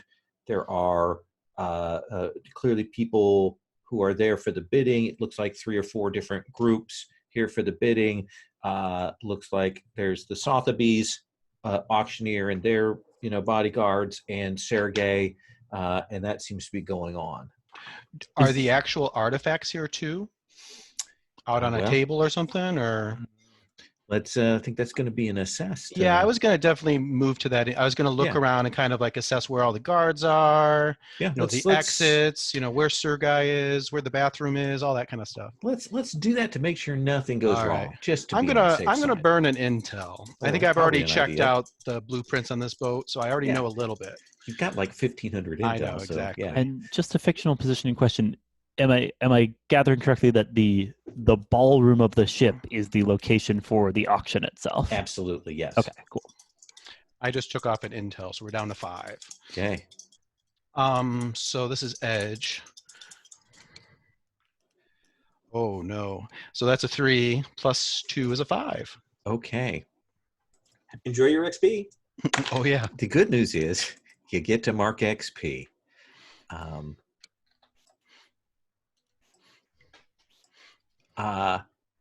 The bad news is that you'll I'm sorry. Yeah. No, never mind. Go on. You'll definitely see that the Wechthammer people, as you're kind of moving around, you see them do that thing that says to you, someone has tripped them, like they've stepped up their security grade. And you will see them do, you don't know what the codes are, but you see this send through as they reset their security codes. And that could potentially be a problem. And they're definitely like suddenly on the razor's edge, nervous. 997 no longer is valid. Don't use it. You maybe get a sense that the auction is about to go. I would say, I will give you a piece of information that it does look like the artifacts are kept. It does look like there's some secure containers there up by the auctioneer, and that seems to be where the objects are kept. And about how many guards are around in here, if that's possible to know? I mean, I missed my roll, so maybe I can't even tell. I think there's 12.5 guards is what you think. A lot. Yeah. Oh, you think there's just way too many to do anything right now. Okay. So that brings us back to Zariah. Yeah, who seems to be in charge of these secure cases with artifacts in them up at the front? Well, it looks like Sergei's up there.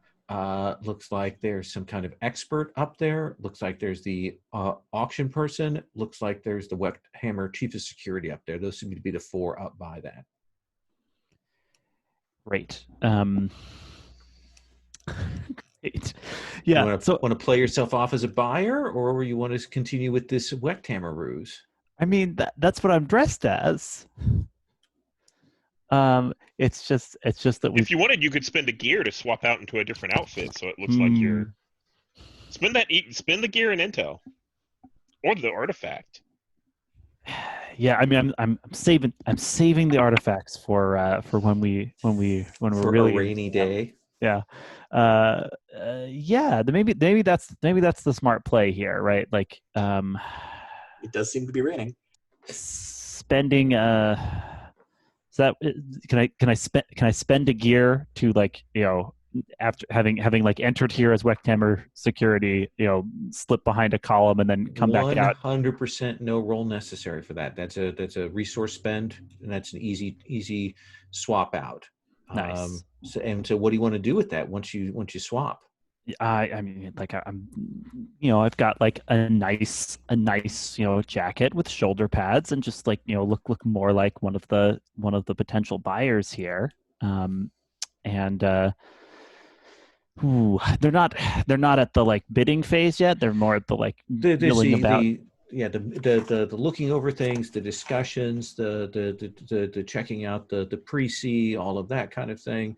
Yeah. But there are people up there, that have clearly been shown some of the objects and things like that. So you could go up there and make a play to see the journal. That's got to be it, right? Like, I approach and Absolutely. Let's have you roll style. well, I have a move. No. It's called It Belongs in a Museum. When you use fast talk to convince someone to hand over or provide information on an artifact, you may roll with mind instead of style. Perfect. You want to burn an intel? Exactly. Oh yeah, absolutely.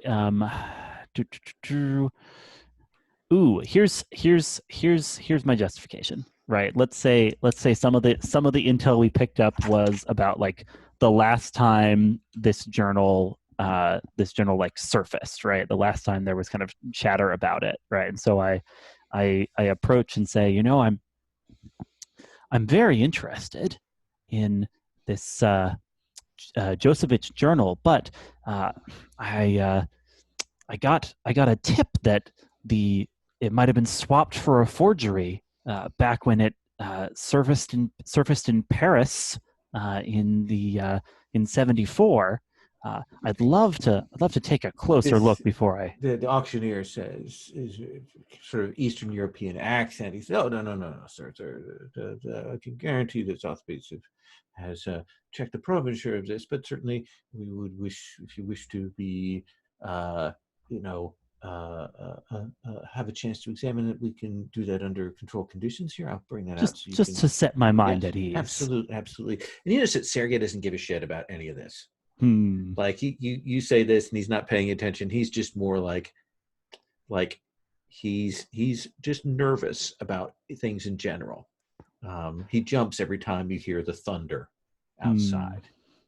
And we'll open this container. This kind of the hermetic seal is opened, and he will bring out this a journal that is literally a spiral binder.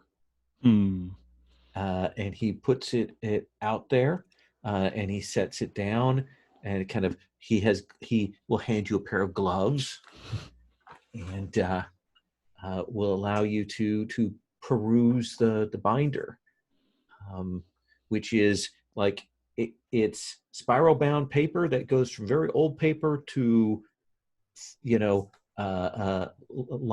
lined trapper keeper paper kind of thing. So just there's pages that have been recovered and kind of recollated into this binder. Yeah. And you want to check the provenance of this? Yeah. Sure. Why don't you roll? Would you do me a favor? And let's have you roll.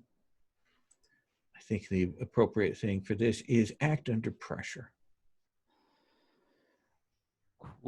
Cool. And I think I'm trying to track what we did here, but I think I spent an intel. Can that kind of carry forward to this? Because I didn't. Yeah. All right. So Act under pressure. Okay. Gotta be cool.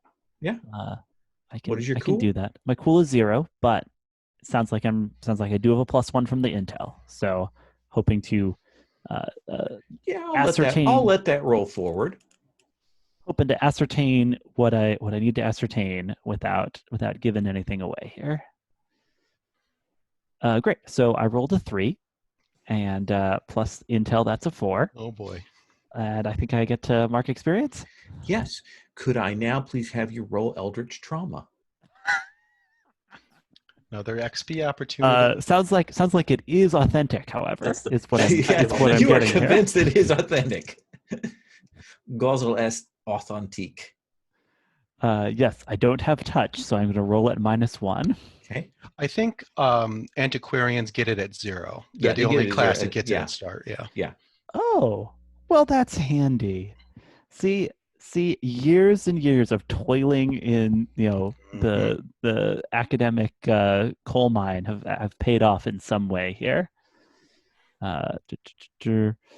Yeah, so I'm looking deeply into this book, trying to ascertain how it works, and I've rolled a 5. Can't even help you. So, let's see. So, advance your trauma track. Choose a behavior from one of your coping mechanisms. Cool. I've got yes. Okay, yeah. So the coping mechanisms are the general categories, and then I go and choose the behaviors. I've got avoidance as one of mine, so I might just go with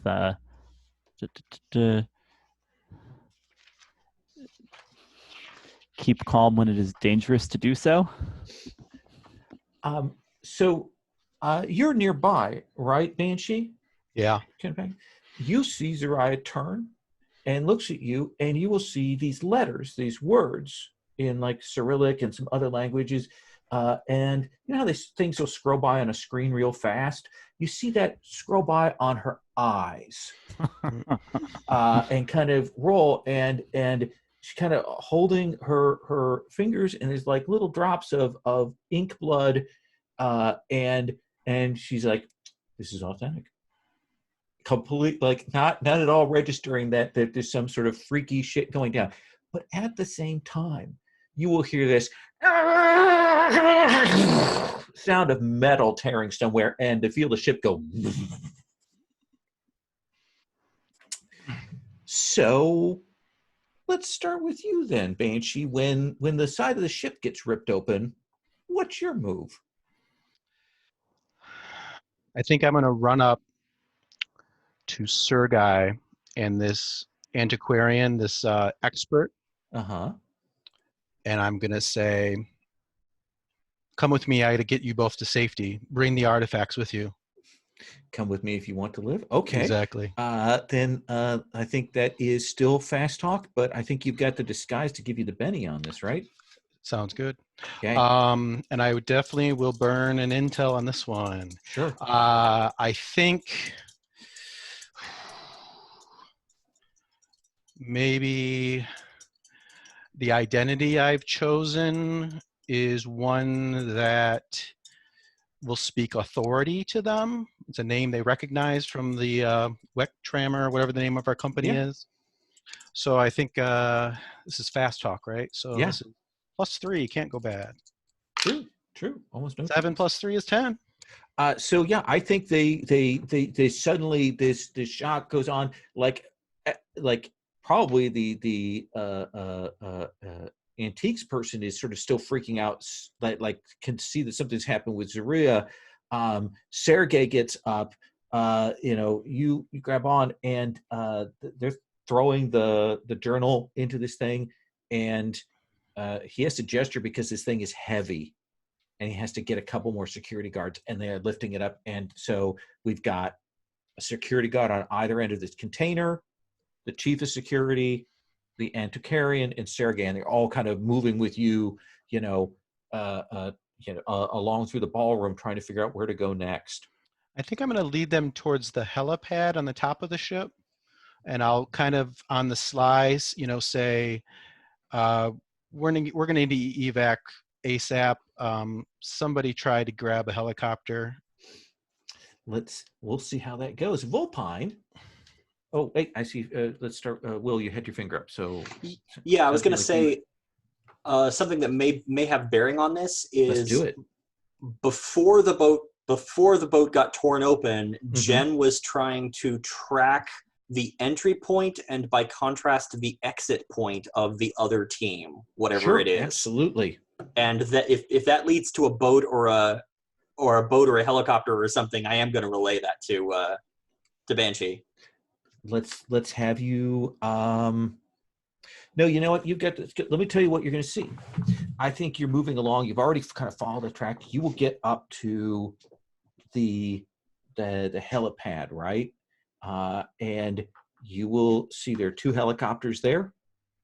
And you can see that in one of the helicopters, you can definitely see there's a body that's leaned forward over the controls.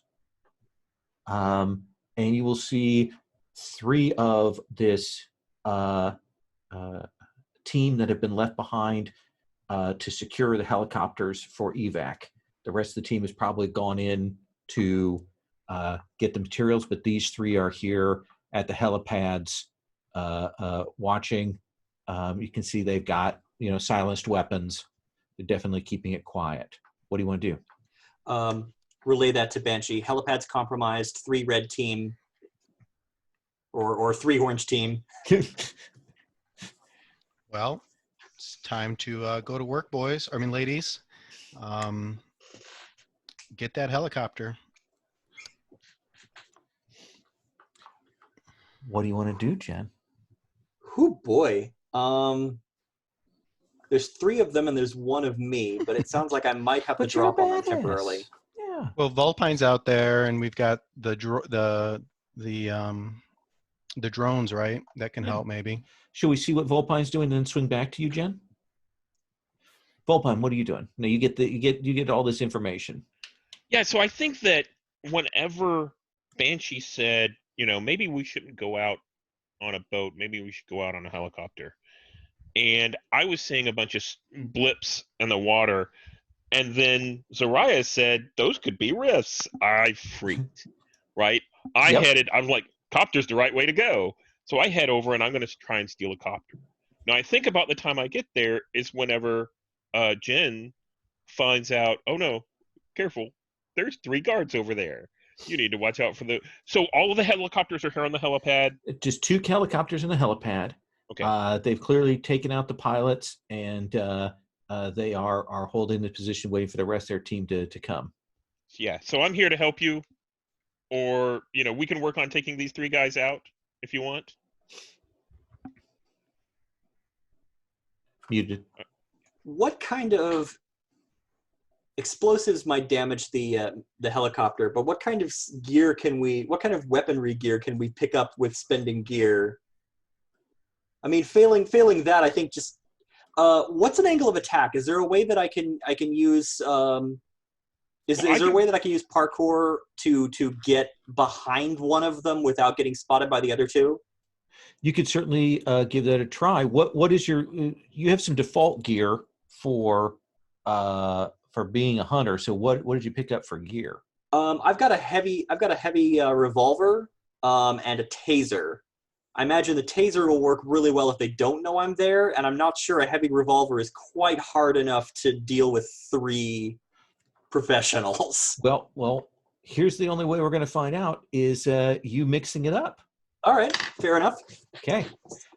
So you've described, again, this is beautiful, coming through the rain. You got your long coat on, so the rain is coming off of it, a Jet Li style as you parkour off the helicopter, come down, revolver out. Let's see you roll to mix it up.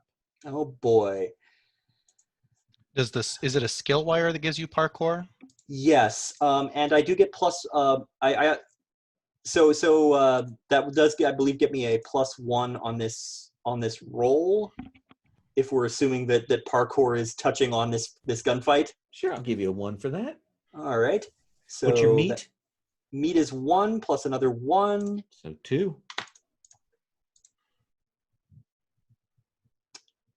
Is an 8. That is an 8. So your objective here is to deal damage and drive them back, right? To get them out of position so you can kind of follow up, right? Sure. But with a 7 and 9, you need to choose 2. Okay.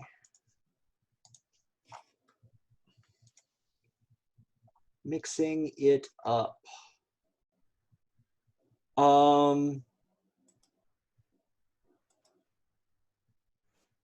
I make too much noise and I take harm as established. Okay. I think you'll fire that off. You probably wing a couple of them. They'll drop and roll. But they're definitely calling in that they have non-standard sec on site, and one of them will roll up and will drop 3 harm in you with a silent submachine gun. Woof. Okay, my armor coat takes the edge off of that, but that's too many bullets coming in too quickly. So I guess that's marking 2 harm for me. Mark 2 harm, and you get to roll the harm move. Okay. And you'll roll with a +2 because that's the harm you've suffered. Okay. How do I mark the harm on this sheet? Oh, so what I would do is it's like a clock. So I would just color in. I'd change the fill color for your 1500 and your 1800, or if you want to change the color of the font, however you want to do that. Okay, got it. Okay, and then I'm rolling at a +2 and hoping to roll poorly. Yes. 9. That is a 9. So I think when you hit, you drop that, you get them out of position, you've got some advantage. But I think that this thing is so slick, and I think you keep a hold of your gun, but you hit the deck, and when it shakes from the thing, you go sliding along the deck. You lose your footing and go sliding along. Vulpine, this is your opportunity to follow up. They're kind of out of position. They're a little more vulnerable. What do you want to do? So I think I'm going to fly in the drone from behind them and try and get. I want to try and take them out. Okay, then this will be mix it up, and I think they're going to be exposed because of what Jen did, and so with a good roll, you might be able to eliminate them as a problem. Don't jinx me like that. I rolled a 7, and this is meat. Yes. So that's a total of 8. Okay. So you are going to reduce this threat significantly. I'm going to say 2 out of these 3 people are going to be out of commission. I need you to pick 2 off the 7 and 9 list, though. So I will also take harm, and let's do. Let's also say that an ally takes harm. Okay. If you don't mind. I'm okay with it. That would force him to roll the harm move again, right? Yes, it would. Okay, so let's not do that. Let's do something of value breaks. Okay. So let's take one of your 2 rats. Okay. That gets in the way. How are you taking harm? What is happening to you? I think that I step out and the drone comes from behind and takes the 2 guys out. Okay. But I never saw that 3rd guy. Okay. And that 3rd guy hits me. Whenever I step out to direct the drone in, he hits me hard. Yeah, and that is the thing, is you kind of pop out, and he's kind of rolled, and he's trying to get into position. He sees you pop out, and it's just and lights you up for 3. Okay. And I also have 1 armor, so Okay. I'll roll the harm move. And I rolled a 10. 11. I rolled an 11. All right. So you have a couple of choices on that. Okay. So, and actually it's a little, let me get this. So you can be taken out of action.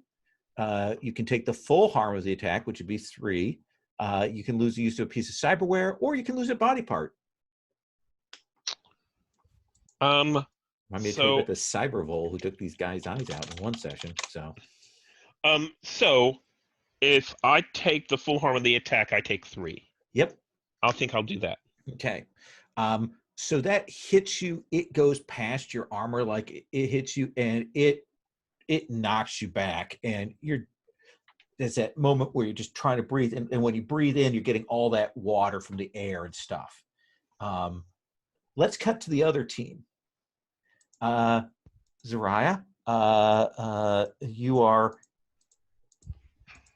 you calm this all, and then This the is ship fine. is kind of going on. What how are you feeling? I'm probably leading her along. Come on. Well, I want to know where are all the artifacts? Did they all get shoved into cases? This big case, Sergei's big case, is being pulled by these 2 Wektimer people behind you who have fallen in line. Hmm. Got it. That's all. That's where all the artifacts seem to have ended up. Yeah, okay, exactly. Fair enough. So let me ask you this then: as you're going down the like ballroom hallway towards the upstairs and the stairs, and then to get the access, when the 3 Black Ops guys pop out with the balaclava and on all of that stuff, and the goggles and the guns down, and pop out, what do you do? Oh, this is annoying, right? Yes. To be on the verge of a discovery and having all these further complications. Yeah. It's almost like you can see the words in the air around you right now. Yeah. Oh man, gotta catch that. Yeah, I'll do like a head motion towards them, kind of like cueing Banshee, can you take care of these? But I'm gonna focus on these words actually and see if I can piece some things together looking closely at them. So I'd like to roll Publish or Perish. Absolutely, let's have you do it. So yes, my research is leading you into some very interesting places, and you've started to connect the dots. So I'm going to roll with mind and see if I can put some helpful things together. Is this where you would use artifacts to get a bonus? No. No. Okay. No, you need a special couple moves he doesn't have yet. Okay. Just so I did not understand how artifacts work. I guess. Oh no, you can always try to do the ritual.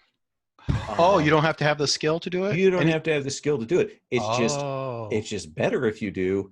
But you could always try and do a ritual because you're seeking knowledge from an eldritch horror, and you're offering artifacts to it to do what you want to do.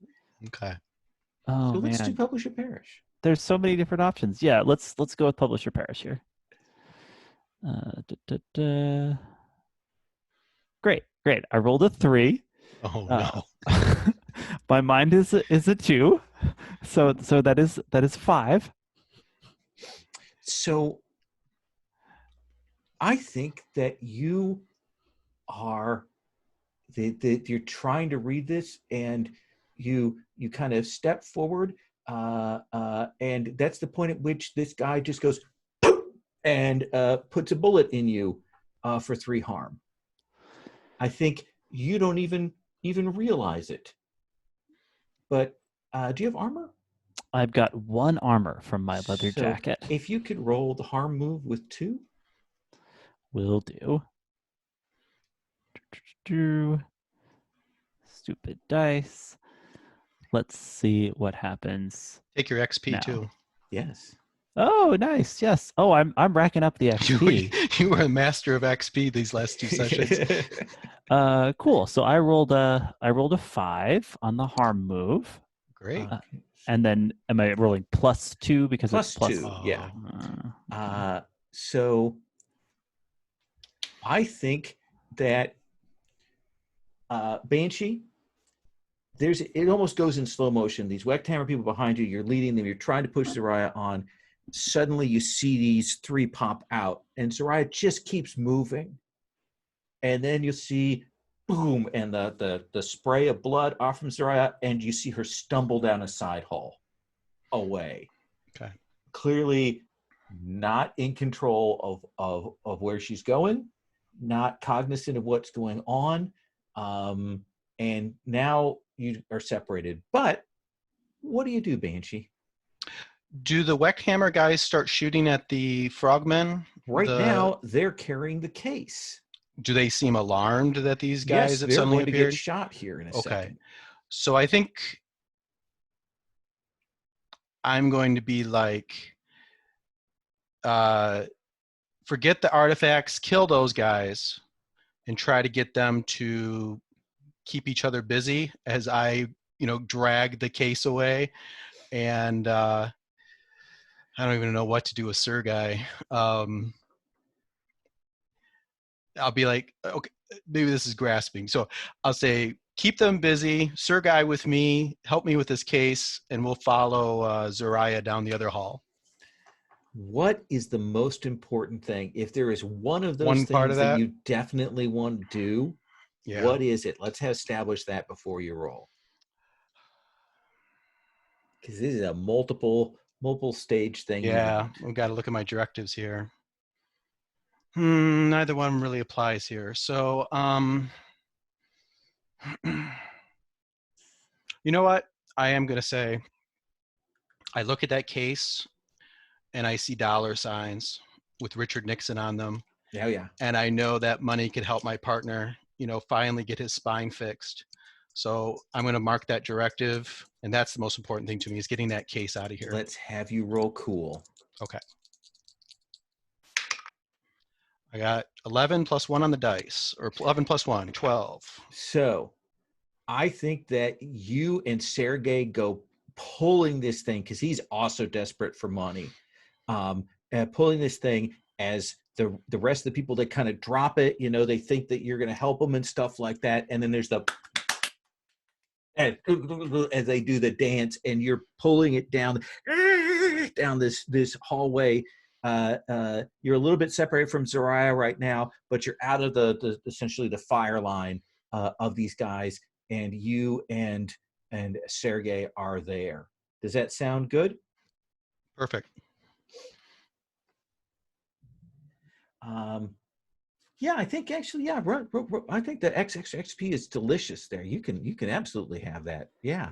It's, there's got to be some sort of nice thing to get from repeatedly just missing all the time. And well, you must be about ready for a new advance, aren't you? We'll see. I mean, are we getting any of that sweet, Yes, advancing the stages of the plan which XP? also reminds me, you did authenticate the journal, so everybody gets another XP. Then yes, I am getting close. There are 3 more steps that could get you XP plus getting paid. Let's come back up top. What are you doing, Jen? Okay, I need to get my footing before I go sliding off this boat. And then my next concern is, I thought I heard Volpine take a hit on the wire, so I need to circle around to her.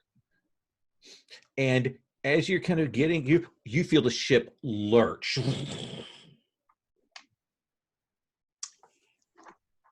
What do you want to do? Like something large hit it, or you're not like sure? Explosives? Like why would did another boat hit us, or what's going on? I'm gonna spend my hold on putting it all together. I don't know if this is premature, but Sure. Is there a relationship, and what is the relationship between the heavy structural damage to the ship and the assailants we're fighting?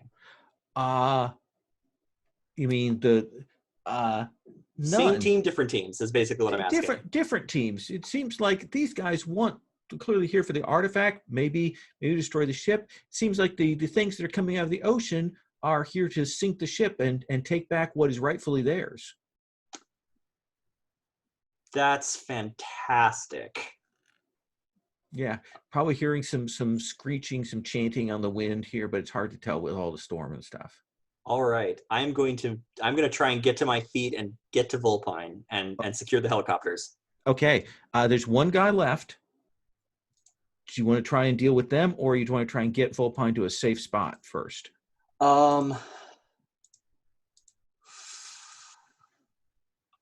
Conceivably, if you take him out, I'm still checking with Volpine because I mean, I don't want any of us going down with the ship. You shoot that guy. I got the helicopter. I'm not leaving you here, and I'm looking for Volpine. I'll take an XP for that. Okay. Let's have you act under pressure. Okay.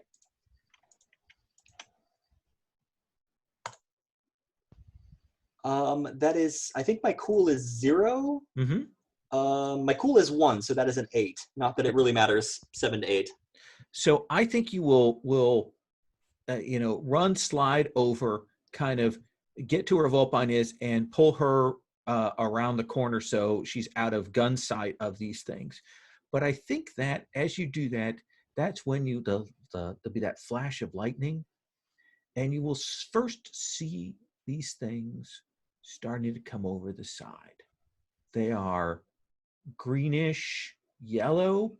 Their bellies are distended and maybe covered with almost like barnacles, and they're almost kind of rubbery suit, and it's like nothing you've ever seen. Volpine, what are you doing? I am going to freak out, and I'm going to jump in that helicopter, and I'm going to jack in. Okay. And link up with it. I'm going to use the helicopter to try and clear a path. So I think this is going to be act under pressure to be able to get up, get over the helicopter, get settled in without getting shot. Okay. Does that seem fair? Yeah, that seems fair. Can I spend? Can I use my link with Volpine to provide help. covering fire? Yep. So why don't you roll help? You want an intel, Volpine? Yeah.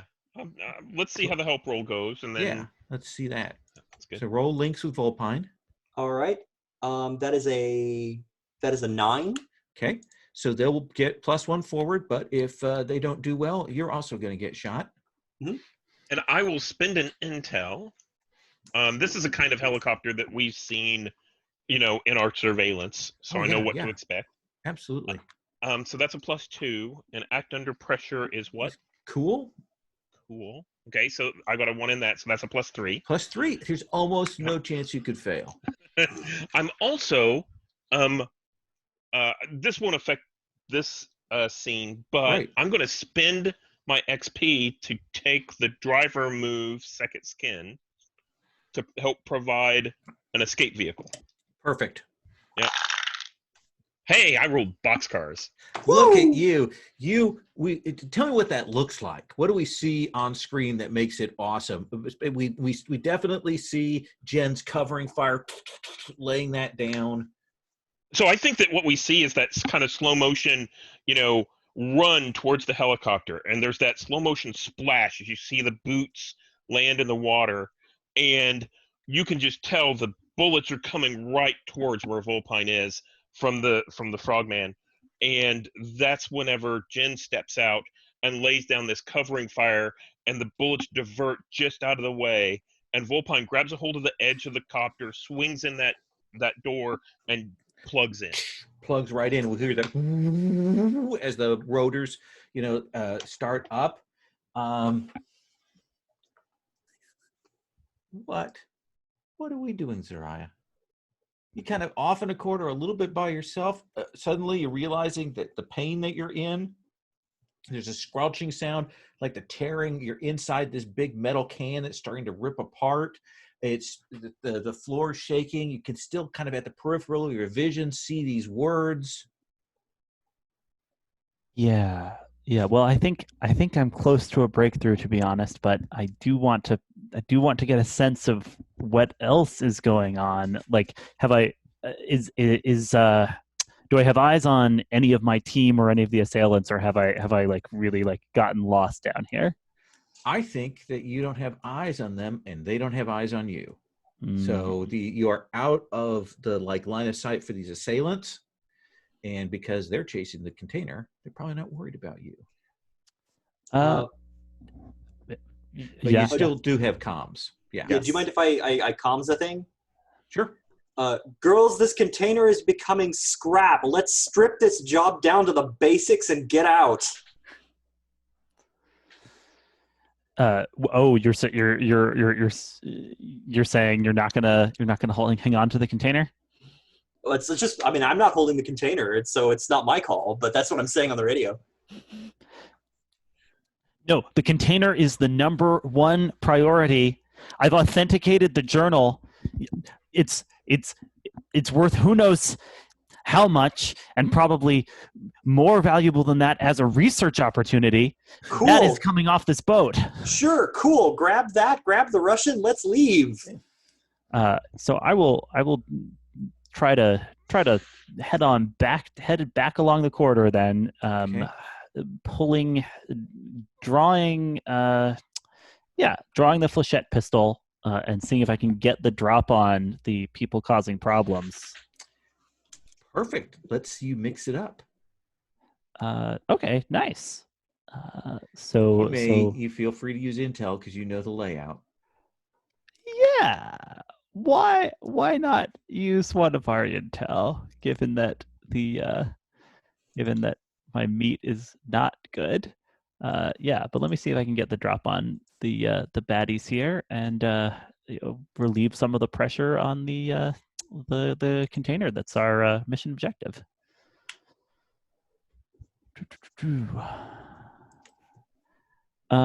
So that's a 4. Man, That is a 4.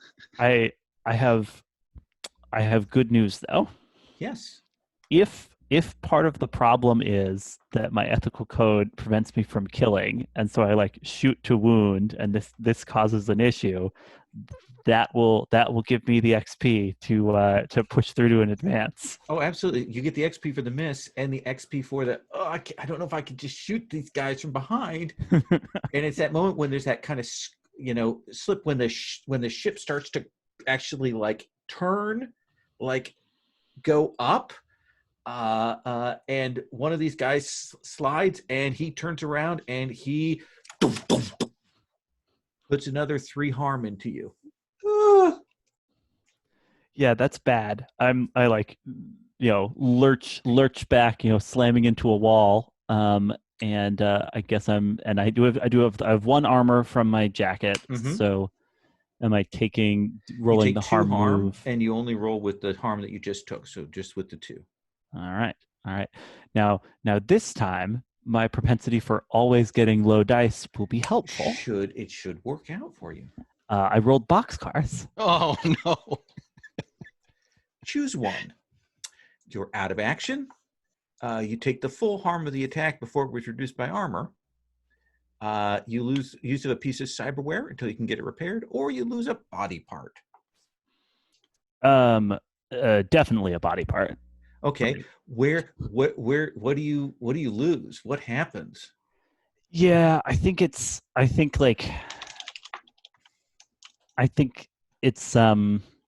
bad hit, and Zariah, hits the wall and then looks down to see where one of her hands is kind of just left on the floor. Yeah. Right. And blinks, and for a second there's hands everywhere, and then blinks again and it's just the one hand. Oh yeah. Perfect. Even as this whole place is kind of tilting, you're kind of rolling along. And again, you're at 2 ticks from midnight where we start having you acquire agricultural property. Yeah. So can I put one little bow on this before we cut away? Yeah. I think blearily Zariah reaches into the jacket and pulls out one of the artifacts she's been holding on to, which is a metal hand that she just slides on top, not like a nice fancy cybernetic hand, but a weird old brass hand with carvings in it that she slides onto the stump and is all right, we will come back to you. So you're making your way along with Sergei. You hear gunfire behind you. You know there's a couple of these guys pursuing you. You get the heads up from Jen about the case. The ship lurches. What do you do, Banshee? What do you want to do? Do I have eyes on Zariah? No. No. You'd have to go back for her. All right. But you can easily unload this case. You could still keep trying to haul this upstairs. Right.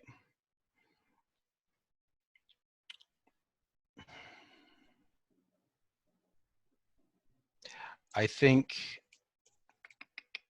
Do I see any assailants in between us and the top deck? Or on the way to the helicopter? You could probably. I mean, they're pursuing you, so they're not in between you and that top deck. So you could try and rush up there. Okay. Do you want to do that? Yeah, I think I'm going to tell Sergey we got to get to the top deck. We got to get the helicopter. Okay. Zariah, if you're out there, I'll come back for you. So let's have you act under pressure. 10 plus will get you and Sergey up with this case.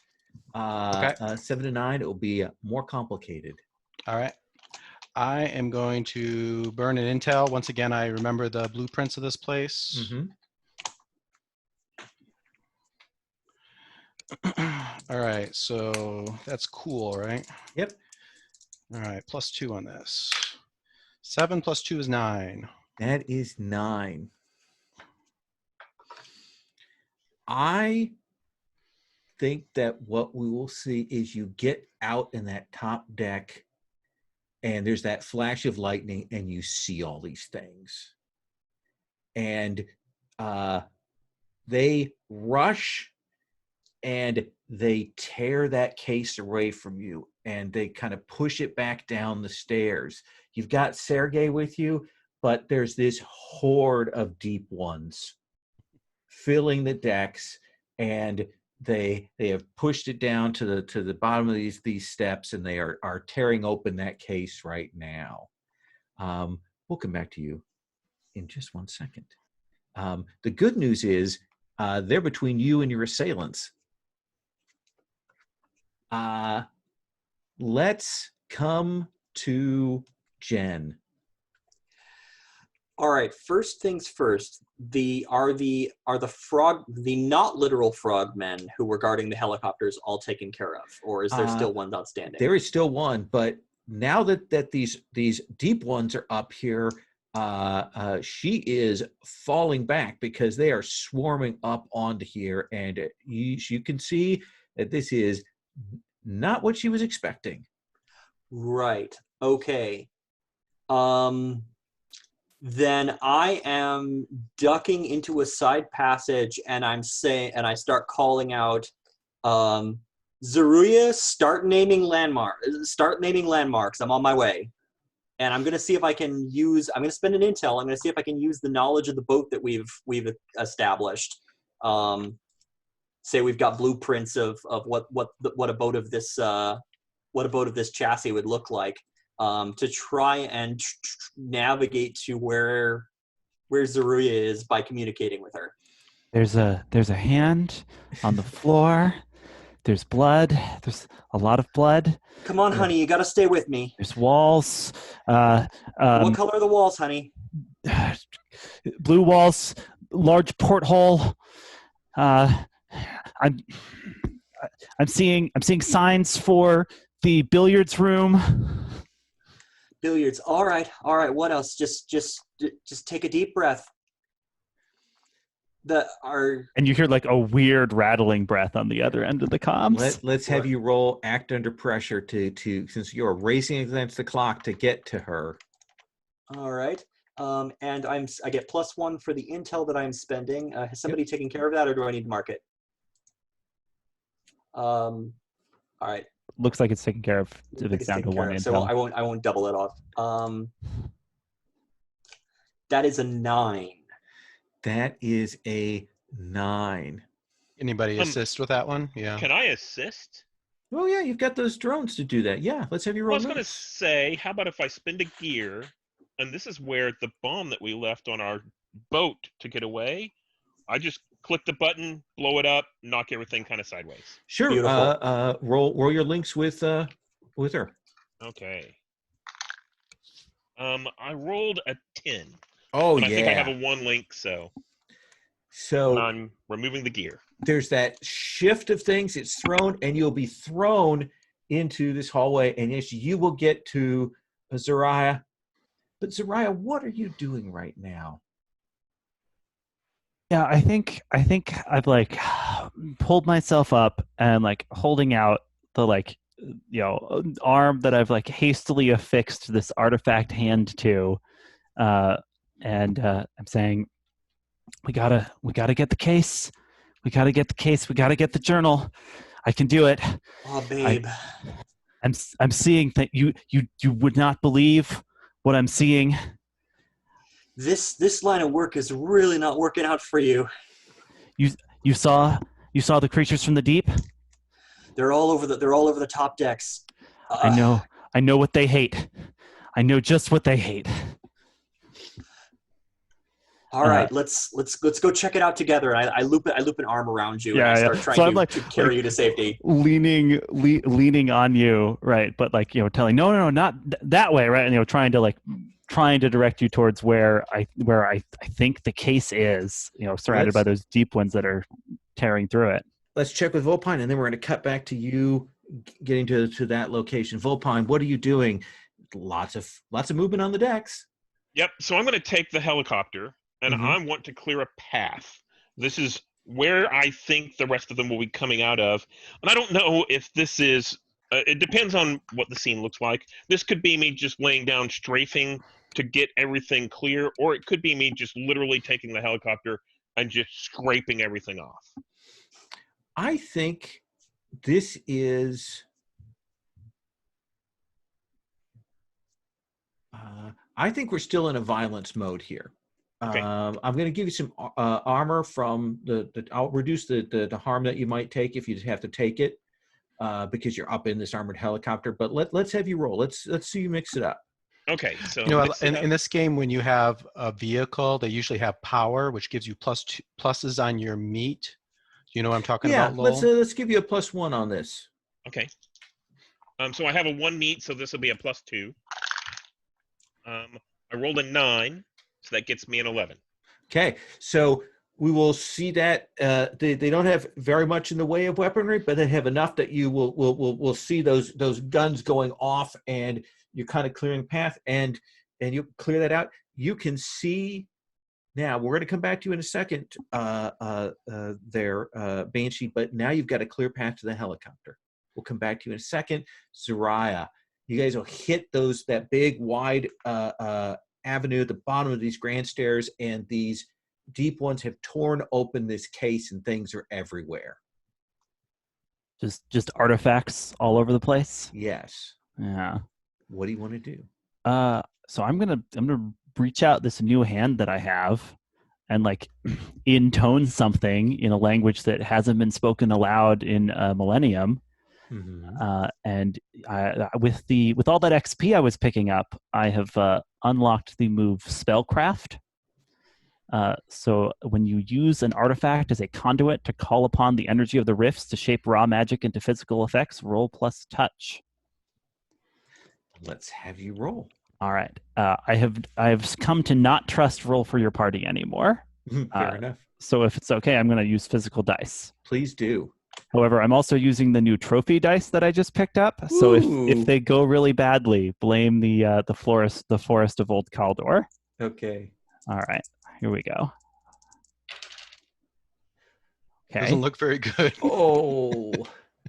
Yes, that's a 5, and touches is a 0 stat. So that's another XP.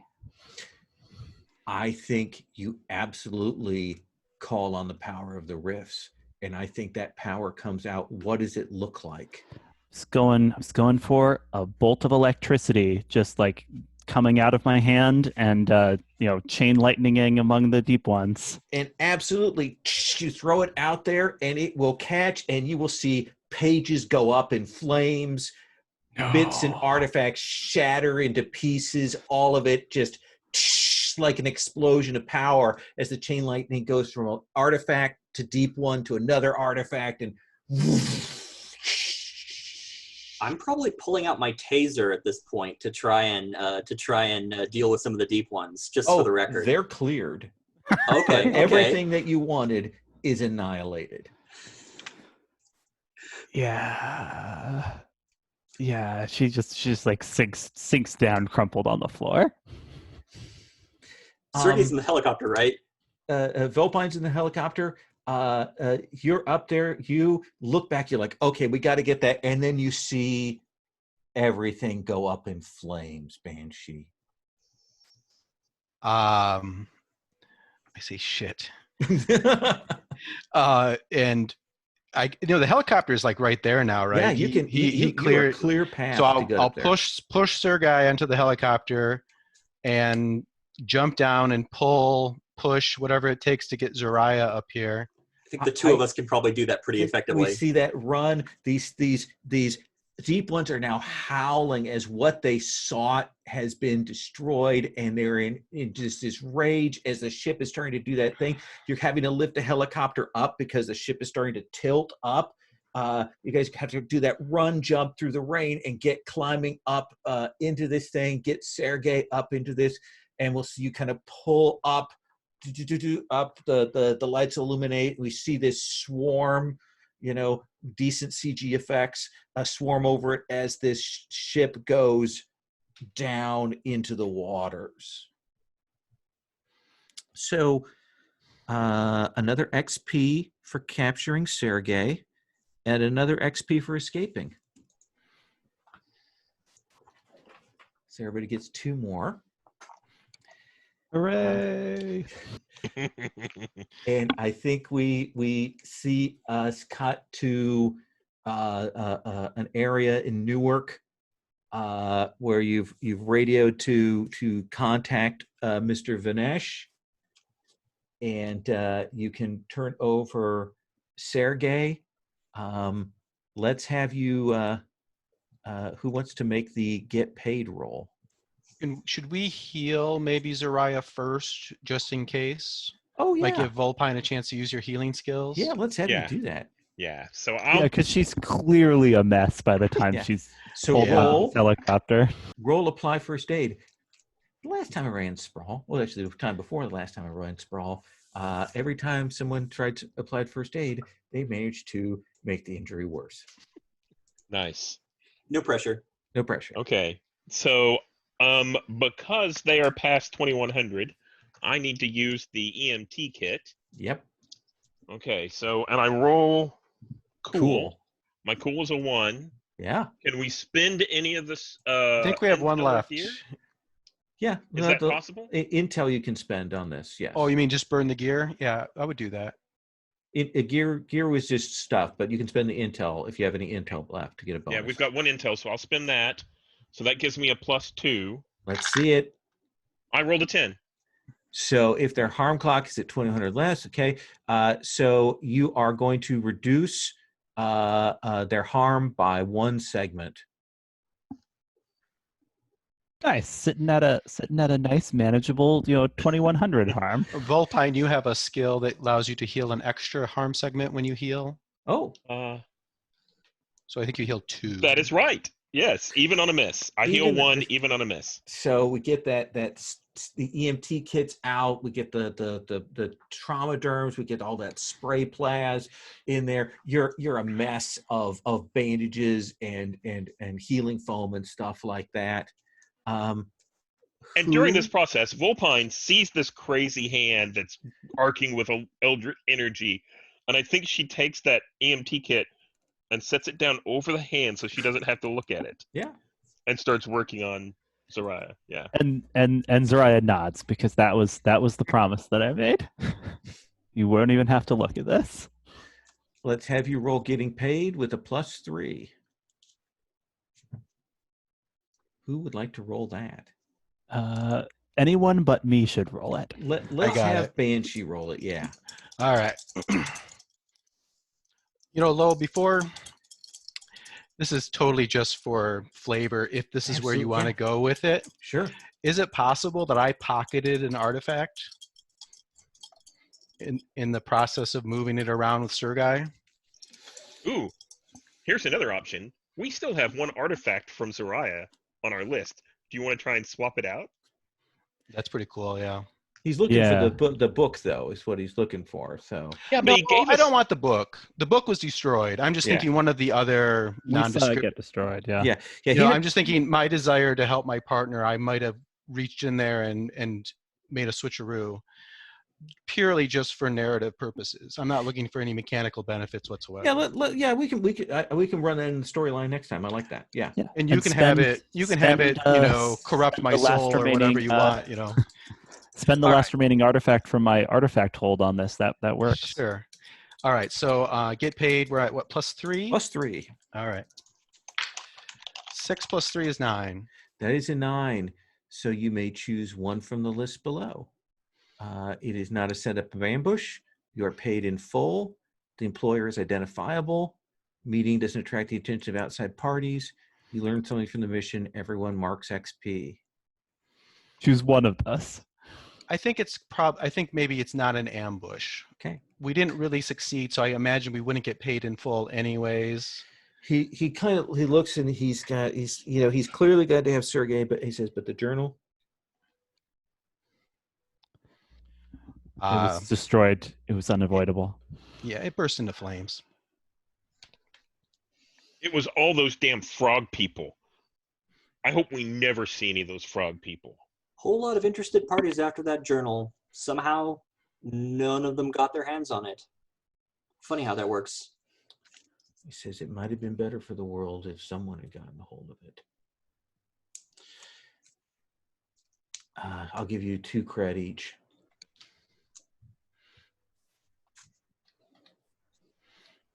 That's fair. And Sergei, what's his fate? He says, well, Sergei is going to be taken to be debriefed. He has important knowledge and information on the operational procedures of Soviet occult divisions. And I'll kind of look at Zariah, but I won't say anything. And there was a black van that Sergei is bagged up into and rolled away. And Vanish kind of just leaves you there to get your own ride home from Newark. End of session. You get another XP for getting paid. So mark another 1 for that. And Zariah, who do you think learned the most about you tonight? Well, I feel like Jen saw me vaporize a bunch of deep ones with electricity channeled through my weird hand. So That probably seems Jen? fair. Yes. You're going places I'm not sure I want to follow, ever. And Volpine, what about you?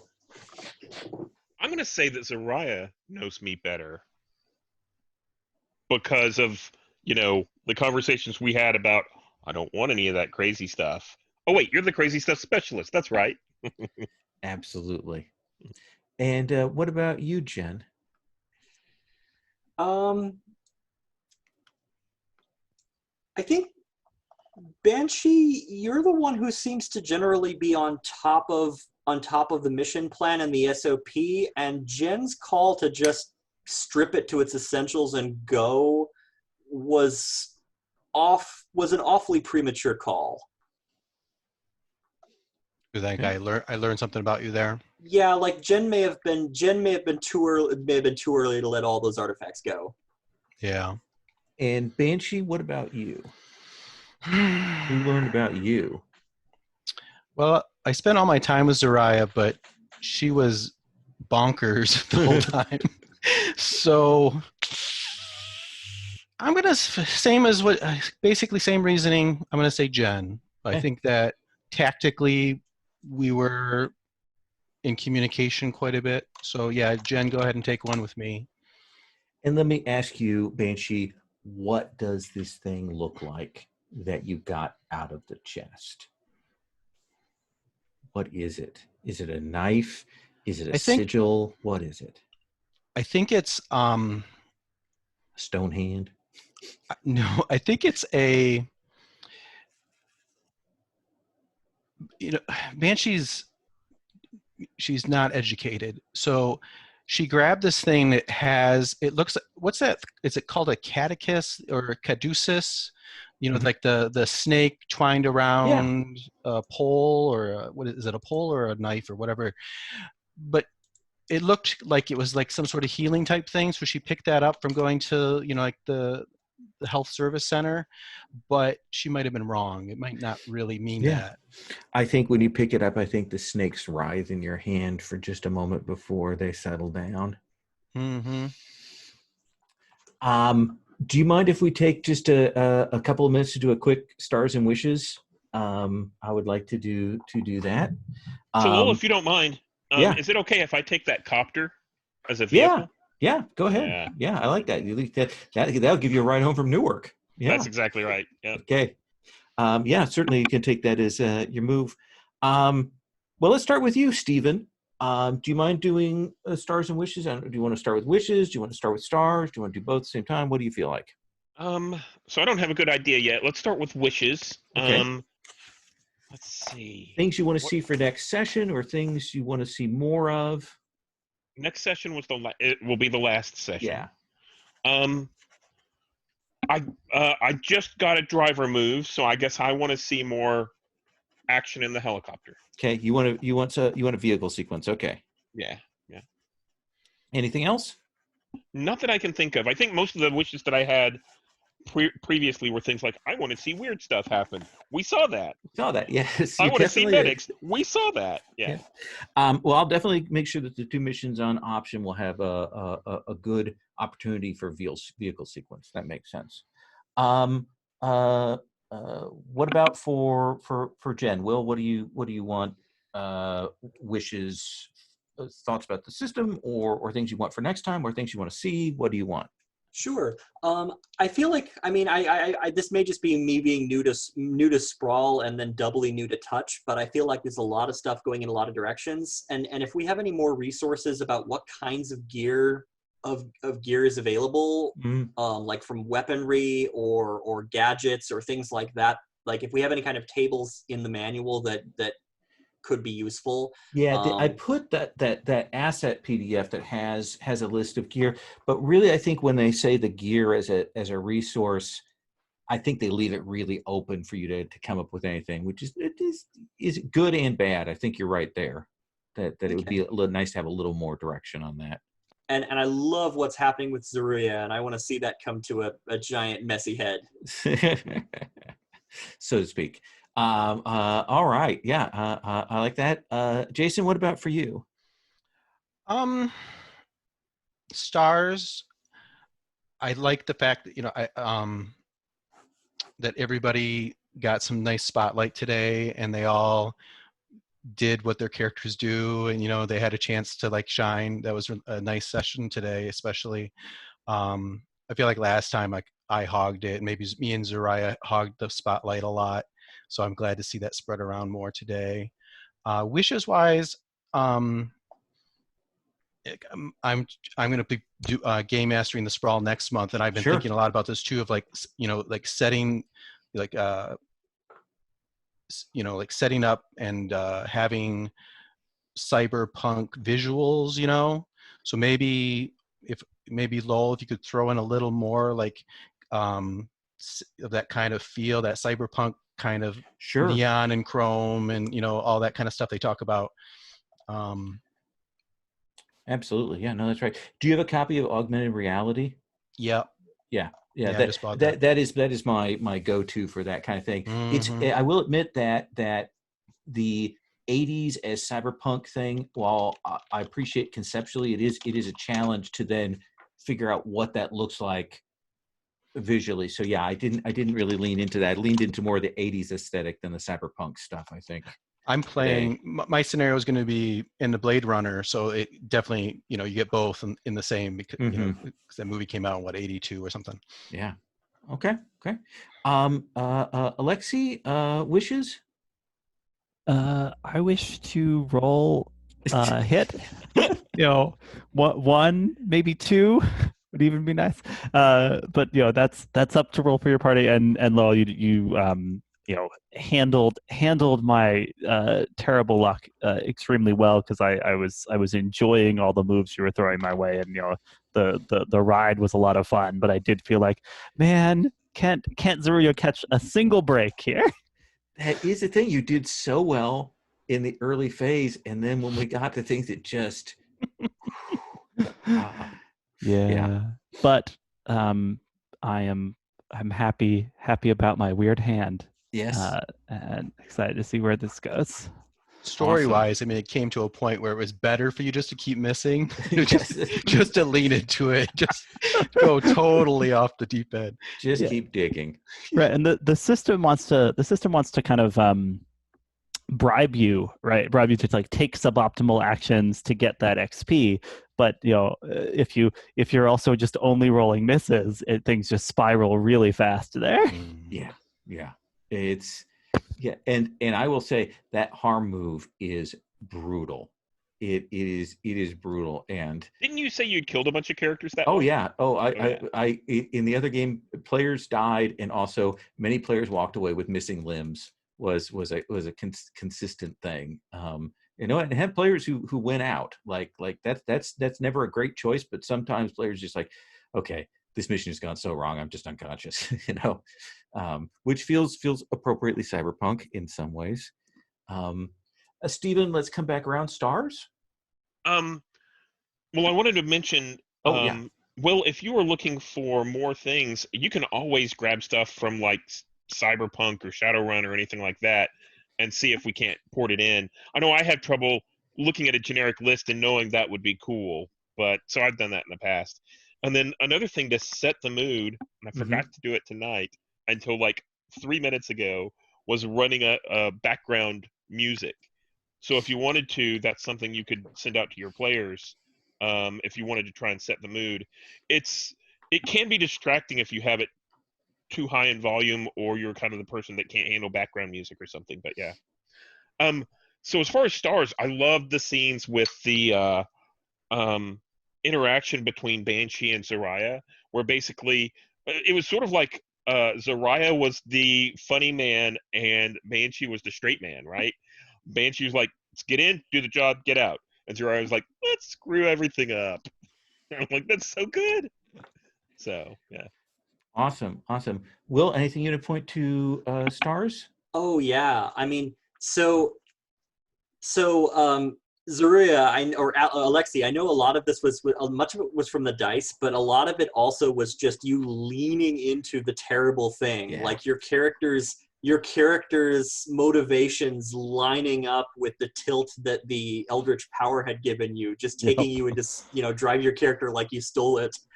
Drive your character like a stolen car territory. Stolen helicopter. Yes. Exactly. And I really like how that turned out, even if it's got really messy for Zaria. Let's see. Steven, I really like the sort of Blades-esque flashback stuff you pulled out with gear, especially that's when the bomb on our boat goes off. And sweeping the deck with the helicopter to clear out deep ones. I mean, there were some really nice evocative plays you pulled out from the stunts perspective. Yeah. And Jason, I really liked that one scene where Lowell asked you to focus on what was going to be important on that one roll, and you just basically pared the mission down to what is it Banshee wants out of this. This is what we're going to get. And right. I mean, it came out all right for Sergei, and we didn't actually get what we wanted, but there was a moment where I could see the fiction paring away. Okay, he's dead. They're dead. This is. I liked the poignancy, the pregnancy of the story there, in possibility terms, and. The thing that just threw me right in the beginning was how much world detail you had, Lowell, in the preparation, just throwing out names of organizations and associations. It really helped build. I don't know if it's really core to 80s cyberpunk to 80s cyberpunk occultism, but the Cold War occultism felt very vibrant. Mm-hmm. And we kept asking for prompts, and you just kept throwing out more and more bits of flavor. I really appreciated the degree to which it made the occult 80s world feel real. So definite immersion bumps. Some of that is actually reference to another book by the Strigozzi brothers, who wrote Roadside Picnic, who wrote Stalker, a book called Monday Begins on Saturday, which is about a magical institute in Russia. That is one of my all-time favorite books. So I stole a lot of ideas from that, but then made a lot of other terminology. But I want to point back to something that you said about that, Stephen. I appreciate you I think that Sprawl works best when people are also willing to kind of conceptually bring in some of the tools from Blades. Like picture some of those things, like doing flashbacks and things like that. I think that really helps expand the repertoire of what you have at the table, and I think that the Sprawl does have room for that. So I appreciate you doing that. Jason, you already said some stars. Anything else you want to say on that score, or are you good? No. Did this game come before Blades in the Dark or after? Yes. Yeah. Came before the Veil. Came before Blades in the Dark. Oh, okay. There was a version of Blades out there, but I think the Sprawl was done well before Blades, like the play test versions were really out and circulating. Yeah, because you can definitely see the DNA, the relationships between the two games. Mm-hmm. What about the Leverage RPG? Because I thought the Leverage RPG had flashback mechanics too. Yeah, then the Leverage RPG is at least 5-6 years before that, I think. No, 2 or 3 years before that. Now I think about it. So, but yeah, it is actually one of the first of the sort of second gen PBTA games. And it took me a while to get used to it. Sherry played it at Origins with the designer and really liked it, and she was the one that convinced me to do it. And the first time I read it, I was like, I don't get this at all. And then I was like, oh, I see what we're doing here. But I literally couldn't get it the first time I read it, and I hate that. So, Alexi, I'm going to give you last word. Any stars you want to throw out? Stars to everybody for putting up with Zeruya, and especially stars for the helicopter sequence, which was just great fun. Really cinematic, picturing that all going down, and looking forward to bringing things to an explosive conclusion next week. Awesome.